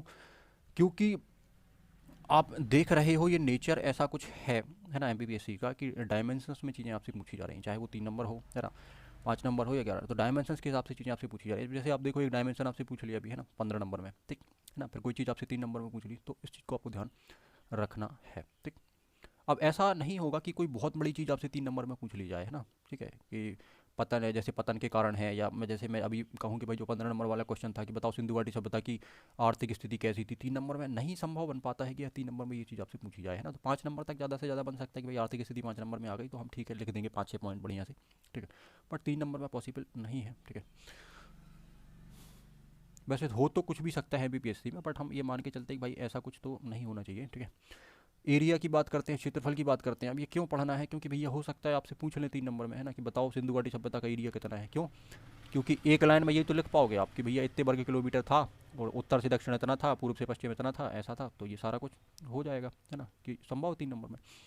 विस्तार आपसे पूछ सकते हैं कि सिंधु घाटी सभ्यता का विस्तार बताओ, तो आप 4 पॉइंट बना दोगे, है ना, कि भाई यहाँ पर ये है, ठीक है, आलमगीरपुर है, ठीक है, यहाँ पर आपका सुतकागेडोर है बलूचिस्तान में, ठीक है, यहाँ पर जम्मू कश्मीर में आपका मांडा है, महाराष्ट्र में आपका दाइमाबाद है। फिर बढ़िया आपने इसको मिला दिया, बता दिया कि भाई ये त्रिभुजाकार है या इस तरीके का एक सेब बनता है ना, और इसका एरिया 13 लाख स्क्वायर किलोमीटर है, वर्तमान में ये 20 लाख है, जो भी है, मतलब आप इस तरीके से इसको क्या कर सकते हो, बना सकते हो, है ना। तो 3 नंबर में संभव है, ठीक। फिर आपका आता है पीरियड या टाइम निर्धारण, काल निर्धारण। जैसा कि मैंने बताया था कि अलग अलग इतिहासकारों का इसको लेकर विवाद भी है, एक मत भी है कि भाई इसका टाइम 5,000 से था, कोई कह रहा है 6,000 से था, है ना, कुछ कह रहे हैं कि भाई नहीं ये तो 2500 के आसपास था, 2500 से 1900 था, है ना। तो ये हम थोड़ा सा देखेंगे, ठीक। फिर आपका सबसे इंपॉर्टेंट टॉपिक इसमें जो आता है वो आता है आपका important site of Indus valley civilisation, Sindhu घाटी सभ्यता के महत्वपूर्ण स्थल। ये सबसे इंपॉर्टेंट है, और अभी आप इसका एग्जाम्पल भी देख चुके हैं भैया। एक इसमें पूछा गया है, एक साइट के अंदर से चीज़ें पूछी गई हैं, मतलब साइट तो क्या था, मोहनजोदड़ो या मोहनजोदाड़ो क्या था, साइट था। उस साइट के अंदर हमें क्या मिला भाई, बृहद स्नानागार मिला, ठीक है, या ग्रेट बाथ मिला, तो उसके बारे में आपसे पूछ लिया। अब हो सकता है अगली बार आपसे अन्नागार पूछ लें या कुछ और पूछ लें, ठीक है, तो हमें इसके लिए तैयारी रखना है, ठीक। फिर हम आगे बात करते हैं भाई सिंधु घाटी सभ्यता की विशेषताएं, है ना, features of Indus valley civilisation. तो ये बढ़िया तरीके से आपको दिख रहा है कि भैया ये 5 नंबर में आ सकता है, ठीक। स्थल भी हो सकता है कि 5 नंबर में पूछ लें, तो आप 5 स्थल उसमें से 5 साइट्स को बढ़िया एक एक लाइन में आप बता सकते हैं कि भाई मोहनजोदड़ो हमें मिला, इसकी खोज इनके द्वारा की गई और इसमें सबसे मेन चीज़ जो थी वो ये मिली, है ना। तो ऐसे करके 5-6 पॉइंट बन जाएंगे भाई। 50 शब्दों में संभव है, इसको बहुत आसानी से बड़े आराम से लिखा जा सकता है। कुछ लोग इस परेशानी में है कि यार 100 नंबर वाले को हम या 100 शब्दों वाला जो भी क्वेश्चन है उसको 50 में लिखना तो पॉसिबल ही नहीं है। पर भाई पॉसिबल है तभी तो आपसे पूछा जा रहा होगा। आप खुद सोचो ना ये चीज़ कि भाई कोई चीज़ अगर पॉसिबल ना हो तो क्या आपको वो दी जाएगी करने के लिए, है ना। कि कोई आंसर अगर 50 शब्दों में बनाना पॉसिबल ही ना हो तो क्या आपको वो दे देंगे कि भाई आप उसको बनाओ। जब पॉसिबल ही नहीं है तो फिर आप कैसे बना दोगे? जब उनने नहीं बनाया तो आप कैसे बना दोगे? तो आप इस चीज़ को भी सोचो ना, भाई पॉसिबल होगा तभी तो ये 50 शब्दों में लिखने के लिए दिया जा रहा है। या 3 नंबर वाले की हम बात करें तो 3 नंबर में क्यों लिखने दिया जा रहा है? क्योंकि पॉसिबल है, इसीलिए आ रहा है, ठीक। फिर आपका आता है टाउन प्लानिंग या नगर नियोजन। ये भी काफ़ी इंपॉर्टेंट है, 5 नंबर में दिख रहा है कि बन जाएगा, ठीक है, और 11 नंबर में भी पूछा जा सकता है। काफ़ी अच्छा ये पॉइंट आपका बन जाता है नगर नियोजन। तो 11 नंबर के हिसाब से भी हम इसको डिलीवर कर सकते हैं, 5 नंबर के हिसाब से भी हम इसको बना सकते हैं विथ डायग्राम बना के बता दोगे भाई नगर किस तरीके का था, है ना। एक ब्लॉक डायग्राम बनाना है आपको, ठीक है ना। तो रोड वगैरह बता दो कि भाई कहाँ से रोड गई है, कहाँ पर घर थे, खिड़कियाँ दरवाजे कहाँ खुलते थे, ठीक है ना, और बहुमंजिला इमारत थी और जो भी चीज़ें थी, और कुछ अपवाद लिख देना एक दो ठो इसमें कि भाई ये यहाँ ऐसा नहीं था, यहाँ ऐसा था, ये सुरक्षा प्राचीर से घिरा था, ये नहीं था। तो वो सारी चीज़ें आप बढ़िया तरीके से यहाँ पर बता सकते हो, ठीक है। सोसाइटी की बात करें या समाज की बात करें तो बिल्कुल भैया ये तो हमें पढ़ना ही है, डायमेंशन ही है, ठीक है। तो समाज या सोसाइटी आपको पढ़ना है बिल्कुल। देखो कोई भी चीज़ अगर आप पढ़ रहे होंगे ना, कोई भी सभ्यता पढ़ रहे होंगे, ठीक है, कोई भी टाइम पीरियड पर, जैसे मौर्यंस हम पढ़ रहे होंगे तो उनका समाज हमें देखना पड़ेगा, ठीक है ना। चाहे आप अकबर पढ़ रहे होंगे तो समाज हमें देखना पड़ेगा कैसा था, ठीक है ना, उनका जीवन कैसा था, विशेषताएं कैसी थी, ठीक है। तो इससे जुड़ी हुई पोस्ट है आपकी, है ना। आप चाहे एमपीपीएससी को देखोगे, चाहे तहसीलदार हो या कोई भी व्यक्ति की कोई भी पोस्ट के ऊपर आप अगर काम कर रहे हो तो आपको इन चीज़ों के बारे में बहुत विशेष ज्ञान होना चाहिए, ठीक है। समाज के बारे में, धर्म के बारे में, आर्थिक जीवन के बारे में, क्योंकि ये इन सब से ही जुड़ा हुआ है। इसीलिए तो आपको ये पढ़वाया जा रहा है या आपसे कहा जा रहा है कि भाई सबसे पहले आप इसको ही पढ़ो, फिर आप एक अधिकारी या एक व्यक्ति बन सकते हैं। ठीक। फीचर्स ऑफ सोशल लाइफ, सामाजिक जीवन की विशेषताएं। ठीक है, तो ये भी हमें पढ़नी है कि इनका जो सामाजिक जीवन था उसकी क्या विशेषताएं रही हैं, किस तरीके के फीचर्स हैं। ठीक है, धार्मिक जीवन आपको पढ़ना है, आर्थिक जीवन आपको पढ़ना है, और आर्थिक जीवन से ही आपको देखा है कि भाई 15 नंबर का क्वेश्चन निकल कर आ रहा है, या इकोनॉमिक लाइफ से या आर्थिक जो भी हम यहाँ पर सिस्टम पढ़ेंगे उससे ही ये क्वेश्चन आपका बन रहा है। आगे अगर हम बात करें कि भाई सिंधु घाटी सभ्यता के पतन के कारण, ठीक है, आया था, है ना, तो अभी हमने डिस्कस किया कि पतन के कारण, तो अब आप देखो कि हाँ ये लग रहा है कि 5 नंबर में पूछा जा सकता है, तो ये है। दूसरा हो सकता है कि हम ये सब कुछ पढ़कर बैठ जाएं, ठीक है, और कहीं ना कहीं आपसे ये पूछ लिया जाए कि भाई सिंधु घाटी सभ्यता में जो भी चीज़ें रही हैं या सभ्यता की वर्तमान प्रासंगिकता क्या हो सकती है, वर्तमान में क्या इसका कोई इम्प्लीमेंटेशन हो सकता है, या कहीं ना कहीं इसका कोई रिलेवेंस हो सकता है क्या। तो अब जब हम सब कुछ पढ़ के बैठ रहे हैं तो हम उसके आधार पर ही कंक्लूजन निकाल सकते हैं कि वर्तमान में इसकी क्या प्रासंगिकता है। तो हमें अपने दिमाग में कुछ 5-6 पॉइंट इसके लिए भी लेकर रखने हैं कि अगर ये पूछ लिया तो क्या हम तैयार हैं। यही तो एग्ज़ाम है ना, और मेंस में यही तो है कि भाई आप जो सोच रहे हो क्या वो आपसे पूछा गया है, नहीं पूछा गया, ठीक है, कुछ और पूछ लिया गया है ना, तो क्या आप उस चीज़ को सोच पा रहे हो कि हमसे क्या क्या पूछा जा सकता है। तो उसके ऊपर भी काम करके आपको पहले से रखना है, ये होमवर्क आपको पहले से करके रखना है कि भाई जो चीज़ें हमने पढ़ी हैं क्या उसके ऊपर से कुछ ऐसा बन सकता है जो फ्यूचरिस्टिक हो, ठीक है, या करंट रिलेवेंस हो, ठीक है, वर्तमान प्रासंगिकता उसकी हो, ठीक है, जैसे यूपीएससी में चीज़ें होती हैं तो उस तरीके से कुछ है ना। क्योंकि एमपीपीएससी कहीं ना कहीं आप देखो कि है यूपीएससी के पैटर्न को धीरे धीरे अपनाता जा रहा है। इस बार आपने पेपर देखा होगा 2020 का, है ना, ठीक है, 2020 का पेपर जो प्री का आपका था, उस पेपर को देखने के बाद आपको ऐसा एहसास हुआ होगा या बाहर निकलने के बाद ऐसा लगा होगा कि हम यूपीएससी का पेपर देकर तो नहीं आ रहे हैं, ठीक है, आपने एक बार सोचा होगा ऐसा, है ना, ठीक है, बट पूरा पूरा तो नहीं था, पर थोड़ा थोड़ा हमें उसमें चीज़ों को देखने के लिए मिल रहा था। जो क्वेश्चन पूछने का पैटर्न है, जो चीज़ें हैं, वो कहीं ना कहीं यूपीएससी के जैसे हो रही हैं। तो अब जब प्री में ऐसा हो रहा है तो क्या मेंस में हो सकता है, तो बिल्कुल हम ऐसा सोच सकते हैं। यही तो सोच रहे हैं आपको, अगर ये नहीं सोचे और आप पेपर देने चले गए तो इसका मतलब क्या है कि कहीं ना कहीं मामला गड़बड़ है, ठीक है। तो चीज़ों को सोचो, है ना, ठीक है, और बहुत ज़्यादा भी नहीं सोच रहे हैं ना कि हम इतना एडवांस सोच लें कि जो होना ही नहीं है वो हम सोच के बैठे, तो ऐसा भी नहीं आपको करना है, ठीक है। हो सकता है कि बातों को सुनकर आपके दिमाग में बहुत सारे क्वेश्चंस बन रहे हो, हज़ारों सवाल आपको बन रहे हो, ठीक है, तो तरीका मैं आपको बता चुका हूँ कि सवाल आप किस तरीके से पूछ सकते हो, ठीक है। साइंस एंड टेक्नोलॉजी, विज्ञान एवं प्रौद्योगिकी के साथ क्या हम इसको जोड़ सकते हैं, तो बिल्कुल जोड़ा जा सकता है। अगर मैं आपसे बात कहूँ कि जो टाउन प्लानिंग है या नगर नियोजन है, उसके अंदर कुछ बड़ी अजीब सी चीज़ें हमें ऐसी मिलती हैं, ठीक है, जो मैंने कई जगह से ढूंढी है, निकाली हैं, तो उनके ऊपर हम थोड़ा सा बात करेंगे, ठीक है। क्या उसको साइंस एंड टेक्नोलॉजी के साथ जोड़ा जा सकता है, ठीक है, क्या उसमें कुछ ऐसा है जो बड़ा अजीब है, ठीक है, या जो आज के टाइम पीरियड के लिए यूज़फुल है या काम आ सकता है। तो अब इसका देखो फ़ायदा क्या है। अब मैं ये बिल्कुल नहीं कह रहा हूँ कि नहीं अब साइंस एंड टेक्नोलॉजी के ऊपर आपसे सिंधु घाटी सभ्यता में क्वेश्चन पूछेंगे, नहीं पूछेंगे, ठीक है भाई, कोई दिक्कत नहीं है। बट आप ये देखो कि अगर आप कोई एक क्वेश्चन लिख रहे हो या कहीं आप ऐसे मान के चलो कोई ऐसे आप लिख रहे हो, है ना, अब मान के चलो वर्तमान में आपका नगरीकरण के ऊपर आ जाए, है ना, या पर्यावरण के ऊपर आ जाए, या कोई ऐसी चीज़ के ऊपर आपका निबंध आ जाए, और उस निबंध में क्या आप इसको कोड कर सकते हो कि सिंधु घाटी सभ्यता में जो चीज़ें हैं, जो टेक्नोलॉजी है जो उस समय विकसित थी और जिसको हम आज भी उन चीज़ों को एक तरीके से कहें कि हम आज भी नहीं बना पाए, आज भी हम उसको नहीं कर पाए हम उतना अच्छा, तो क्या हम इसको यूज़ कर सकते हैं, बिल्कुल कर सकते हो आप नगर नियोजन के अंदर, है ना। कि उस समय आप सोचो कि लगभग 4-5 हज़ार ईस्वी पूर्व के समय की अगर हम बात करें, तो उस समय के लोग कितने बुद्धिमान थे कि उनने जो नगर नियोजन है, टाउन प्लानिंग है, वो कितना बेहतरीन तरीके से स्ट्रक्चर्ड किया है। पर आज आप देखो कि कुछ सिटीज़ आप देखो तो उतने अच्छे आपको स्ट्रक्चर नहीं मिलते कि भाई सारे घर एक से बने हैं, बढ़िया रोड बनी है, बढ़िया सारी चीज़ें बनी है। तो क्या ऐसा है, आप सोचो कि कितनी पुरानी सभ्यता है या इतने हज़ारों साल पुरानी सभ्यता है, और उस सभ्यता में हमें स्ट्रक्चर कितना बढ़िया देखने के लिए मिल रहा है। चाहे हम नालियों की बात करें, चाहे हम रोडों की बात करें, चाहे हम मकानों की बात करें, दरवाजे खुलने की बात हो, अब छोटी से छोटी एक चीज़ को अगर देखोगे तो कहीं ना कहीं आप ये महसूस करोगे कि भाई बात तो कुछ ना कुछ है। और वही बात इस सभ्यता को दुनिया की सबसे महान सभ्यता बनाती है। या आज भी आप देखो कि हम इतने हज़ारों साल बाद, 2000 साल का आपका ये इतिहास हो गया, और इसके पहले आप देखो कि 5000 साल या 4000 साल पहले, मतलब आप देखो कि कितने हज़ार साल पहले की जो कहानी है वो आज भी कहीं ना कहीं लोगों में एक रोमांच पैदा करती है, एक रहस्यमयी हम कह सकते हैं कि एक बात निकल कर आती है कि यार कितना रहस्यमयी चीज़ें रही होंगी, है ना। चाहे आप देखो, मैं ये नहीं कह रहा हूँ कि दूसरी सभ्यताओं में ये चीज़ नहीं थी, दूसरी सभ्यताओं में भी चीज़ें थी, है ना, क्योंकि हम यूपीएससी नहीं पढ़ रहा है, अदरवाइज हम सारी सभ्यताओं को डिस्कस करते हैं कि भाई किस सभ्यता में क्या आपको मिल रहा है, ठीक है, और क्या वहाँ फीचर है। जैसे मिस्र में भी आपने देखा होगा, इजिप्ट में आपने देखा होगा जो गीज़ा के पिरामिड हैं, जो चीज़ें हैं, ठीक है, तो वो भी एक रहस्यमयी चीज़ों के अंदर आते हैं। आपने देखा होगा कि दुनिया में जो भी अजूबे हैं, जो भी चीज़ें हैं, उनके अंदर उनको शामिल किया गया है। तो इसका मतलब है कि वो भी भाई अद्भुत हैं, या चीज़ें वहाँ भी कहीं ना कहीं अद्भुत हैं। पर हम यहाँ पर सिविलाइजेशन की बात कर रहे हैं, हम सभ्यता की बात कर रहे हैं। तो सभ्यता के अंदर आपको ये चीज़ें अगर मिल रही हैं, तो उसके पीछे कहीं ना कहीं कोई बहुत गहरी बात है, या कोई एक ऐसी बात है जिसके कारण ये सभ्यता दुनिया में सबसे महान सभ्यता है। और इसके लिए हम चीज़ों को जान रहे हैं, या इसके लिए हम चीज़ों को क्या कर रहे हैं, आज भी पढ़ रहे हैं। इतिहास में आप देखो, या आपके सब्जेक्ट में देखो, कि सबसे पहले इस बात को ही क्यों जानना है ना। तो कुछ तो ऐसा खास होगा इस सभ्यता में या इस सिविलाइजेशन में कि हमें इसको पढ़ना पड़ रहा है, ठीक है। या सबसे पहले हम यहीं से क्यों चीज़ें जान रहे हैं। आप खुद सोचो ना भाई एक बात, कि अगर सिलेबस में ये मेंशन किया है कि आप हड़प्पा से चीज़ें पढ़ना स्टार्ट करो, ठीक है, और आप फिर आगे बढ़ो, तो क्यों ऐसा किया। हमसे ये भी कह सकते थे कि भाई नहीं, आप पाषाण काल से पढ़ो, आप आदि मानव काल से स्टार्ट करो, भाई हमें कोई बुराई नहीं है, ठीक है। पर ऐसा क्यों किया गया है, तो आप ये सोचो, कुछ तो वो बात होगी। हम जनरली मैंने देखा कि भाई हम सिंधु घाटी सभ्यता पढ़ लेते हैं, भाई कुछ 10-12 फैक्ट याद कर लिए, देख लिया, हाँ ऊपर ऊपर से हो गया, आगे निकल गए। पर ये अपने आप में, मैंने कहा ना कि भाई इतिहास में अपने आप में जो भी आप सब्जेक्ट, या जो भी सब्जेक्ट इतिहास में जो भी टॉपिक आप पढ़ रहे होंगे, जो सब्जेक्ट आप, जो ऑब्जेक्ट आप पढ़ रहे होंगे, उसमें आप देखोगे कि हर सब्जेक्ट अपने आप में इंटरेस्टिंग है, ठीक है। और एक किताब बन जाता है, वो एक सब्जेक्ट बन जाता है। अब ये सिंधु घाटी सभ्यता के ऊपर आप 1 महीने भी पढ़ लो, है ना, 2-2 घंटे, तो भी कम पड़ जाएगा, है ना। क्योंकि इसमें इतनी चीज़ें हैं, इतना पढ़ा जा सकता है। पर हमें क्या करना है, हमें 3 नंबर, 5 नंबर, 11 नंबर निकाल के अपना काम बनाना है, ठीक है, और यहाँ से निकल जाना है। इसमें नहीं फंसना है ना, इस जाल में कि नहीं हम फंस गए और हम उसको ही पढ़ने लगे, 3 महीने आप सिंधु घाटी सभ्यता ही पढ़ रहा है। तो ऐसा कुछ हमें नहीं करना है, इस बात का भी ध्यान आपको रखना है।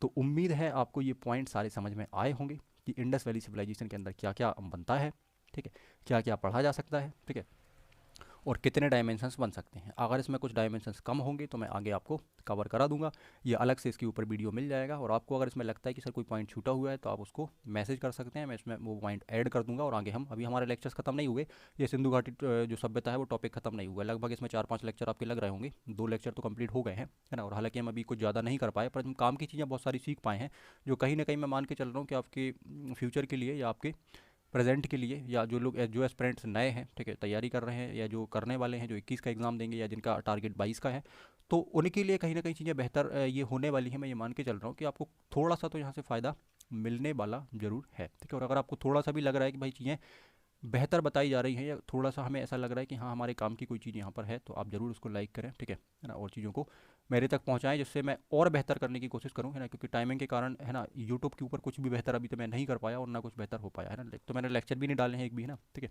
सारा कुछ ऑफलाइन ही चला है, तो मैं आपको बता नहीं सकता ऑफलाइन में क्या पढ़ा, क्या नहीं पढ़ा, ठीक है। तो जब तक मैं ऑनलाइन वीडियोज़ यहाँ पर पोस्ट नहीं करूँगा, ठीक है, या वीडियोज़ अपलोड नहीं करूँगा, तब तक आप चीज़ों को समझ नहीं पाएंगे, मुझसे जुड़ नहीं पाएंगे, ठीक है। तो जुड़ने के लिए हमने फेसबुक के ऊपर पेज बनाया हुआ है, ठीक है। तो इसीलिए बनाया हुआ है कि यहाँ पर लोग जुड़ पाएँ, ठीक है ना। आप जब कनेक्ट हो पाओगे, तो कम्युनिकेशन काफ़ी अच्छा बन पाएगा, है ना, आपके और मेरे बीच में, ठीक है, जिससे मैं चीज़ों को बेहतर तरीके से डिलीवर कर पा रहा हूँ, ठीक है। और और भी बहुत सारे सब्जेक्ट आप तक जुड़ पा रहे होंगे, है ना। जैसे मैं मैथ्स भी मैं पढ़ाता हूँ, एसएससी के लिए मैंने काफ़ी टाइम मैथ्स पढ़ाया हुआ है, ठीक है। रीजनिंग भी मैं पढ़ाता हूँ, है ना। मैंने रीजनिंग के वीडियोज़ अभी कुछ वीडियोज़ डाले हैं, पर वो उतने बढ़िया तरीके से बन नहीं पाए हैं, है ना, चैनल के ऊपर, ठीक है। उसमें 1-2 वीडियो बढ़िया है, तो आप उनको देखें ज़रूर, ठीक है ना।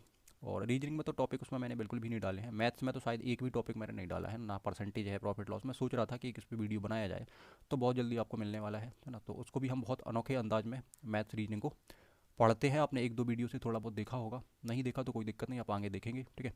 तो मैथ्स भी हम काफ़ी अच्छे तरीके से पढ़ते हैं, ठीक है। इस चीज़ों को हम क्लिप आर्ट से पढ़ते हैं। जैसे मैंने ट्रेन वाले क्वेश्चन आपको याद होगा क्लास में करवाए थे, ठीक है, जिसमें ट्रेन हम बिल्कुल बनाते हैं और उसको चलाते हैं और देखते हैं कि भाई स्पीड कैसे बन रही है, क्या हो रहा है। तो बहुत अच्छे से आपको चीज़ें समझ में आती हैं, आप एक बार पढ़ोगे आपको मज़ा आएगा, ठीक है। सेम हम रीजनिंग में करते हैं, चाहे आप डायरेक्शन की बात करो, चाहे आप किसी भी चीज़ की बात करो, हम उसमें एग्जाम्पल सेट्स कर देते हैं और क्लिप आर्ट डाल के चीज़ों को समझ रहे होते हैं कि भाई एक बार में ही काम खत्म करना है सारा, है ना, दोबारा के लिए हमें परेशान नहीं होना। तो रीजनिंग भी मेरे द्वारा पढ़ाया जाता है, ठीक है। काफ़ी लंबे टाइम तक मैंने रीजनिंग पढ़ाया है, मैथ्स पढ़ाया है, ठीक है।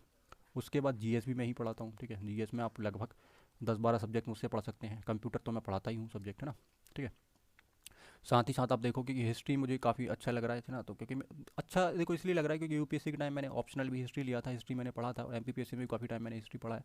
तो हिस्ट्री में थोड़ा सा इंटरेस्ट बना है, तो आपको मैं ठीक ठाक तरीके से चीज़ें यहाँ पर बता सकता हूँ, ठीक है, हिस्ट्री में सारा कुछ, है ना। देन आगे हम बात करें तो पॉलिटी भी मैं पढ़ा है, मैंने 1-2 बार पॉलिटी भी पढ़ाया है, ठीक है। अभी भी हम देखेंगे इसके ऊपर बात करेंगे, ठीक। फिर अगर हम आगे बात करें तो इकोनॉमी भी हम कुछ सेक्शन बहुत अच्छे से पढ़ सकते हैं, जैसे बैंकिंग सिस्टम है, जीएसटी है, ये सारी चीज़ें हैं। तो वो उसके लिए भी मैं आपको बहुत जल्दी लेक्चर देने वाला हूँ, तो वो भी आपको मिलेंगे, है ना। साइंस एंड टेक्नोलॉजी तो मैं पूरा ही पढ़ा सकता हूँ, है ना, क्योंकि सब्जेक्ट है अपना यही है, ठीक है। हिंदी भी ठीक ठाक पढ़ा सकता हूँ, क्योंकि एसआई के लिए मैंने भी काफ़ी टाइम पढ़ी थी, ठीक है, या है ना, या इसको मैंने एक बार पढ़ाया भी है, तो हिंदी हम पढ़ सकते हैं बहुत अच्छे से। एमपीपीएससी के लिए तो मैंने पढ़ी है हिंदी, ठीक है, 2-3 साल, तो वो भी हम अच्छे से कर सकते हैं ना, ठीक है। निबंध का भी हम आगे बात करेंगे, ठीक है, कैसा क्या सिस्टम है, ठीक है। और एथिक्स भी आप पढ़ सकते हैं ना मुझसे, ठीक है, तो एथिक्स भी मैं आपको आगे कुछ लेक्चर्स यूट्यूब पे, तो पहले मैं कुछ लेक्चर्स डाल दूँ, है ना, एक दो दो लेक्चर्स आपके आपको मिल जाएँ, जिससे आपको एक आइडिया लग रहा हो कि भाई हाँ, चीज़ें हमें समझ में आ रही हैं, ठीक है, आप मुझसे जुड़ पा रहे हैं, ठीक। तो अभी जो लेक्चर्स यूट्यूब पे अवेलेबल हैं, तो उनको देखकर आप चीज़ों को एनालाइज मत करें, ठीक है ना, या उनको देखकर, क्योंकि मैं आपको बता चुका हूँ कि रीज़न उसके पीछे क्या है, लेक्चर्स नहीं हो पाए हैं, ठीक है। विशेष तरीके के लेक्चर उस पर मैंने एक भी नहीं डाले हैं जिस पर टॉपिक के ऊपर हम बात कर रहे हूँ, ठीक। सिलेबस के ऊपर बात करिए, और वो भी मैंने लेक्चर कुछ जल्दी जल्दी में बनाए हुए हैं, तो ठीक तरीके से आप तक वो नहीं पहुंच पाए हैं, या उनसे आप नहीं जुड़ पाए हैं, ठीक है। तो आगे हमारा प्रयास यही रहेगा कि हम बेहतर तरीके से चीज़ों को कर पाएँ, ठीक है। और जो आपका टारगेट है 2020, उसमें मैं ये नहीं कह रहा हूँ कि आप कर लोगे तो भाई पेपर निकल जाएगा, ये हो जाएगा, नहीं, ये वाली बात मैं नहीं कर रहा हूँ। मैं आपसे ये कह रहा हूँ कि भाई कहीं ना कहीं आपको 2020 में काफ़ी ज़्यादा हेल्प मिलने वाली है, ठीक है, ये कहना चाह रहा हूँ, ठीक है, कि अगर आप लेक्चर्स को देखते हो, ठीक है,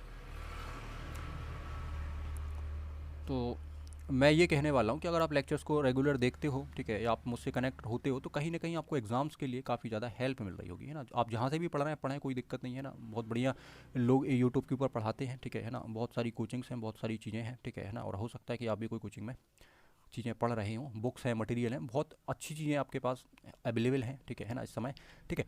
तो आप बिल्कुल पढ़ें, कहीं से भी पढ़ें, बस मैं ये कहना चाह रहा हूँ कि आप जो भी पढ़ें सब कुछ करें, पर आप उसमें अपने दिमाग की ज़रूर यूज़ करें, है ना। जो चीज़ें आपको लग रही हैं कि हाँ ये फ्यूचरिस्टिक हैं या आपको लिए कहीं ना कहीं हेल्पफुल है, तो उनको भी आप थोड़ा सा लेकर चलें, है ना। आपको कोई बात अगर पसंद आती है तो आप उसको ज़रूर बताएं कि हमें ये बात काफ़ी अच्छी लग रही है, तो उसके ऊपर मैं आगे डिटेल में चर्चा ज़रूर करूँगा या करने वाला हूँ मैं, ठीक है, ठीक है। तो आपको चीज़ें उम्मीद है कि क्लियर सारी चीज़ें यहाँ पर होंगी, ठीक है।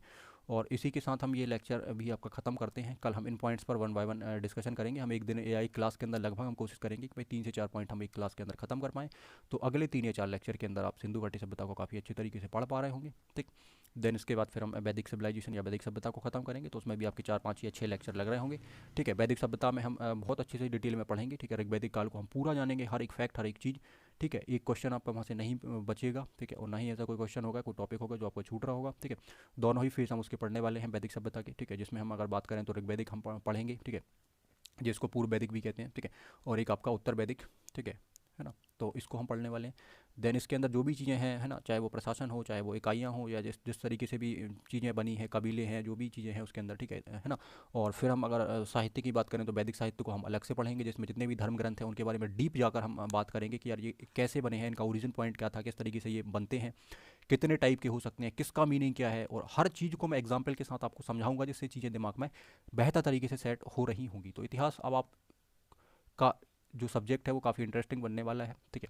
साथ ही साथ आप क्या होगा कि भाई चीज़ों आपको रटनी नहीं पड़ेंगी, उनको याद आपको नहीं रखना पड़ेगा कि नहीं हम कोई चीज़ों को याद रख रहे हैं, बार बार याद कर रहे हैं, तो अब आपको चीज़ें बहुत बेहतर तरीके से समझ में आने वाली है। ये कोशिश या प्रयास रहेगा, ठीक। और एक हम एक नया यहाँ पर एक्सपेरिमेंट भी करेंगे कि हम इतिहास को कितना इंटरेस्टिंग बना सकते हैं, कितना बेहतर तरीके से हम इसको पढ़ सकते हैं। क्योंकि देखो मेरा कहीं ना कहीं ये मानना है कि टेक्नोलॉजी हमारे पास है, ठीक है, ऑनलाइन रिसोर्सेज हैं, ऑनलाइन प्लेटफॉर्म है, दुनिया भर के सॉफ्टवेयर हमारे पास हैं, जिनमें हम काफ़ी अच्छे से चीज़ों को यूज़ कर सकते हैं, ठीक है। एनिमेशन हम बना सकते हैं, ग्राफिक्स हम बना सकते हैं, काफ़ी अच्छे से डिज़ाइन करके हम चीज़ों को रिप्रेजेंट कर सकते हैं। तो हम क्यों ना उन चीज़ों का यूज़ करें, ठीक है, और चीज़ों को बेहतर बनाएं, सब्जेक्ट को इंटरेस्टिंग बनाएं, जिससे हम उनसे जुड़ पाएँ, ठीक है ना। ठीक, अभी थोड़ा सा टेक्नोलॉजी का अभाव है, अदरवाइज़ हम एनिमेशंस के ऊपर भी चीज़ों को बहुत जल्द कोशिश करेंगे कि जैसे मैंने मैथ्स में ही बात करी कि भाई हम ट्रेन वाले क्वेश्चन कर रहे हैं ना, तो अब जैसे कोई ट्रेन का ही क्वेश्चन है, ठीक है, तो हम उसको एनिमेशन के ऊपर समझेंगे तो कितना मज़ा आपको आएगा। आप खुद उस चीज़ को सोचो, है ना, कि भाई ट्रेन है या कार है, ठीक है, दोनों एक ही पाथ पर चल रहे हैं, तो क्या सिचुएशन बनती है। मैथ्स में क्या होता है, चीज़ों को लाइन डायग्राम से या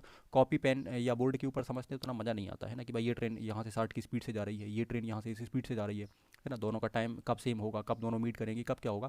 तो जब आप उसको एनिमेशन में बनाते हो ना, तो काफ़ी अलग अंदाज में आप चीज़ों को समझ पा रहे होते हैं, और चीज़ें इतना इंटरेस्टिंग होती हैं कि आपका मन करता है कि वीडियो को 4-5 बार तो कम से कम देखें। और अभी आप सोचो कि जब आपको कॉपी पेन से बोर्ड के ऊपर कोई सवाल बता रहे हैं, तो आप हो सकता है कि उसको 5 मिनट भी ना देखो, क्योंकि इंटरेस्ट ही नहीं आ रहा। तो जब इंटरेस्ट आता है तो चीज़ें अपने आप हमें पसंद आती हैं, और हम उस चीज़ को एक बार नहीं 5 बार देख सकते हैं ना। तो इंटरेस्ट हमें अपना डेवलप करना है और इंटरेस्ट बनाना है, ठीक। तो इसके ऊपर भी आगे काम किया जाएगा, ठीक। तो इस वीडियो को मैं यहीं फिनिश कर रहा हूँ। इसके बाद आपको नेक्स्ट लेक्चर नंबर 3 मिलेगा, जिसके अंदर हम आगे वाली बातों को डिस्कस करेंगे, या आगे हमने जो भी अभी रोड मैप या जो पॉइंट्स देखे हैं उन पॉइंट्स को वन बाय वन हम डिस्कस करने वाले हैं।